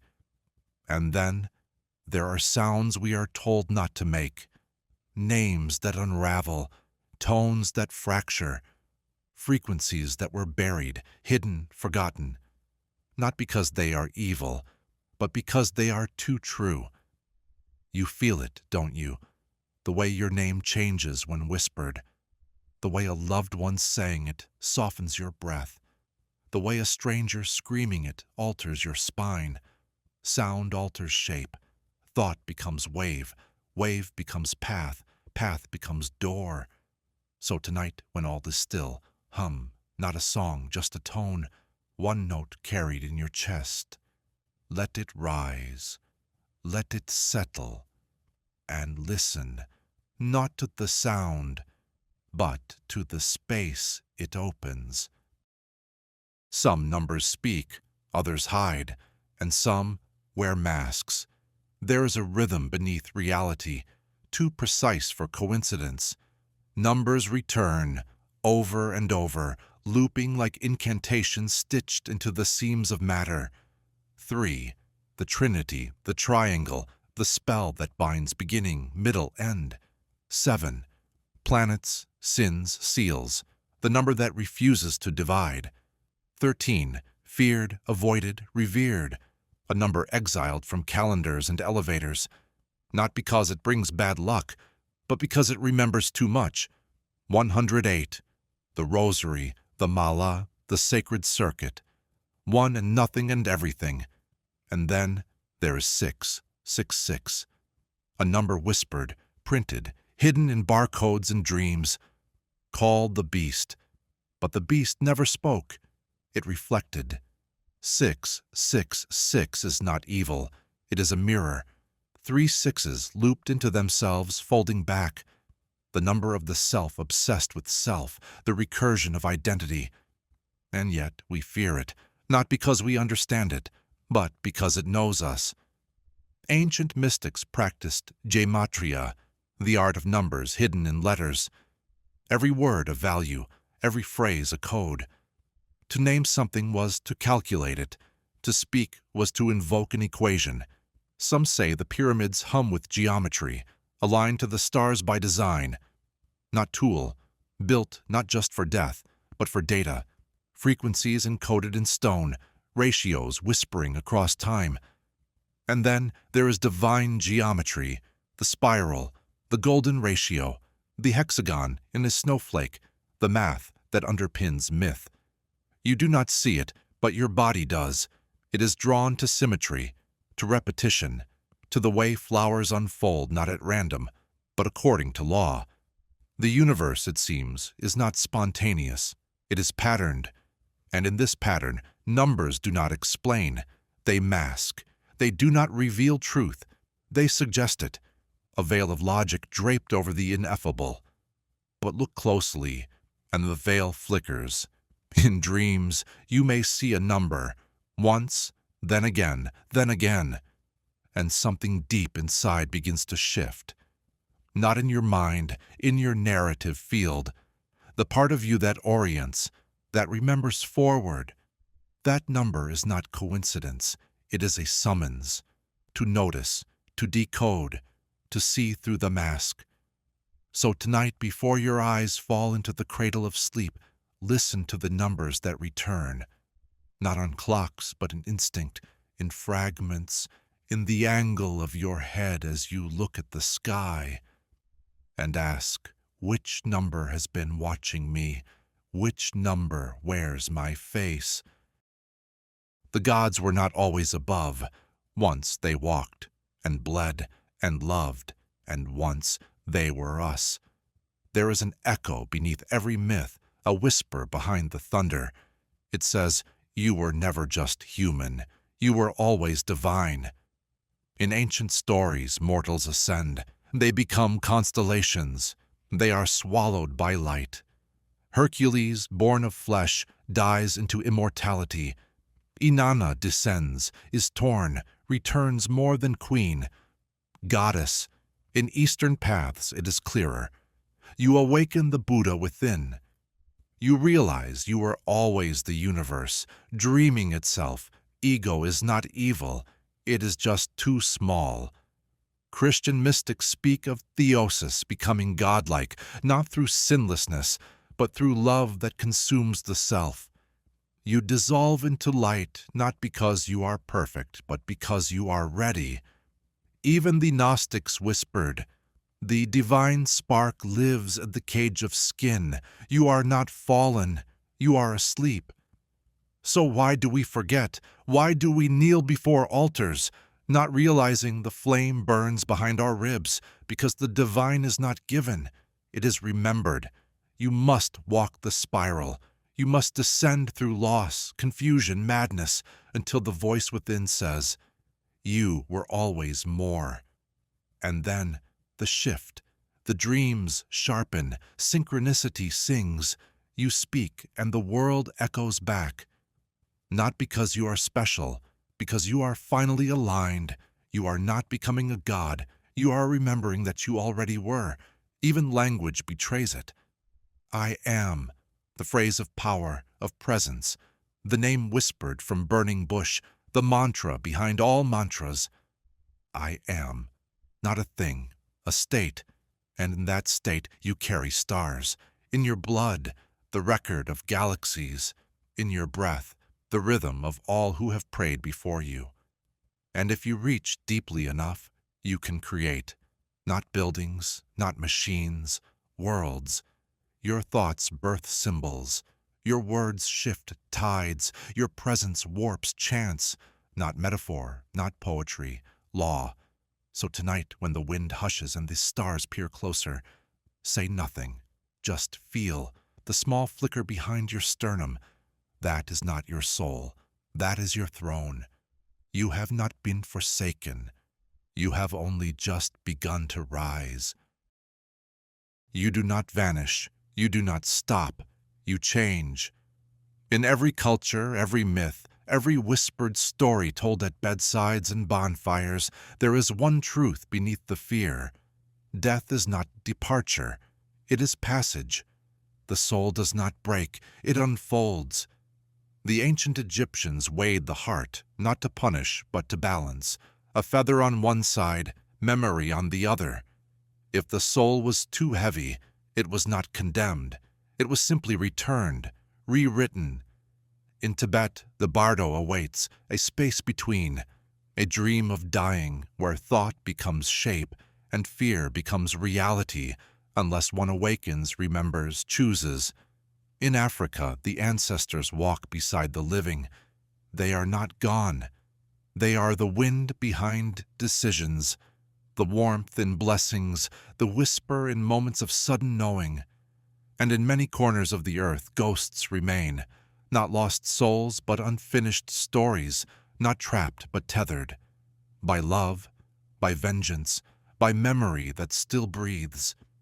Some say the soul recycles, not as punishment, as persistence. You are born, you forget, you live, you die, you return, until the lessons no longer bind, until the wheel slows, and you step off, not as escape, but as completion.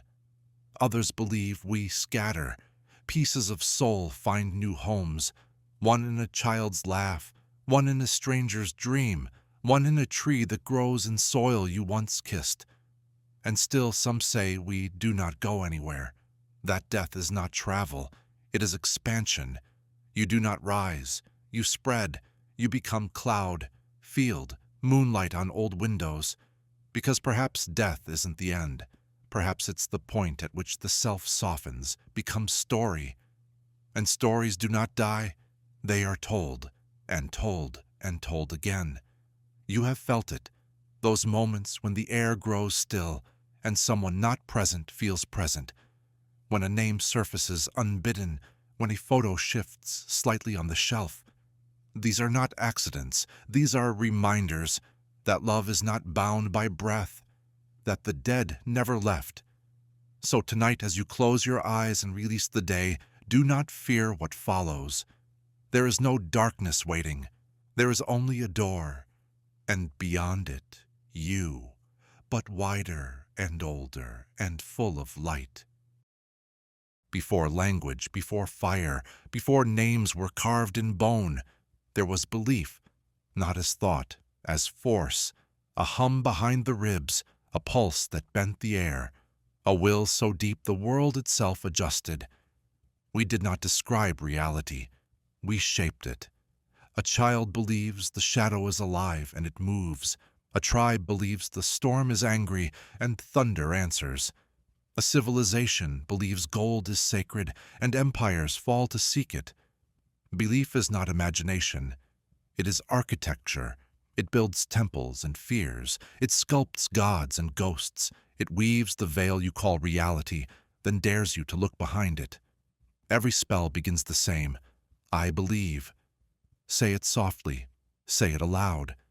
The moment it passes your lips, the world leans. Just slightly, but it leans. The ancients knew this. They named stars, and the stars learned to guide.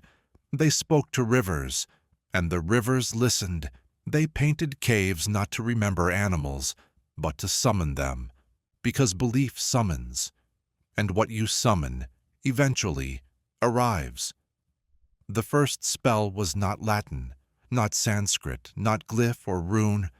The first spell was the conviction that what could not be seen was still true. The breath before prayer, the hush before decision, the gaze held 1 second too long. Each an incantation, each a choice to bend the world toward meaning. Even now, science discovers what shamans whispered. Belief rewires the body, alters perception, shapes fate. The placebo is not a trick, it is a proof that what you believe heals or harms. You are not separate from the spell. You are its source. So be careful what you believe about love, about time, about self, about what is possible. These are not opinions, they are blueprints, they ripple outward. They teach the air how to behave around you. They guide coincidence, they ink the dream. And yes, belief can bind, chains made of should, and never, and not enough. But belief also opens. It is the door without key, the chant without sound, the magic that asks only one thing. Will you believe anyway? Not because it is proven, but because it is needed. Because the world you live in, the sky, the faces, the rules, the stars, they are stories, and stories are spells, and spells are made of belief. So tonight, let your final thought before sleep be not a fact, not a fear, but a whisper. I believe. Let it spiral, let it shimmer, let it carry, let it begin again.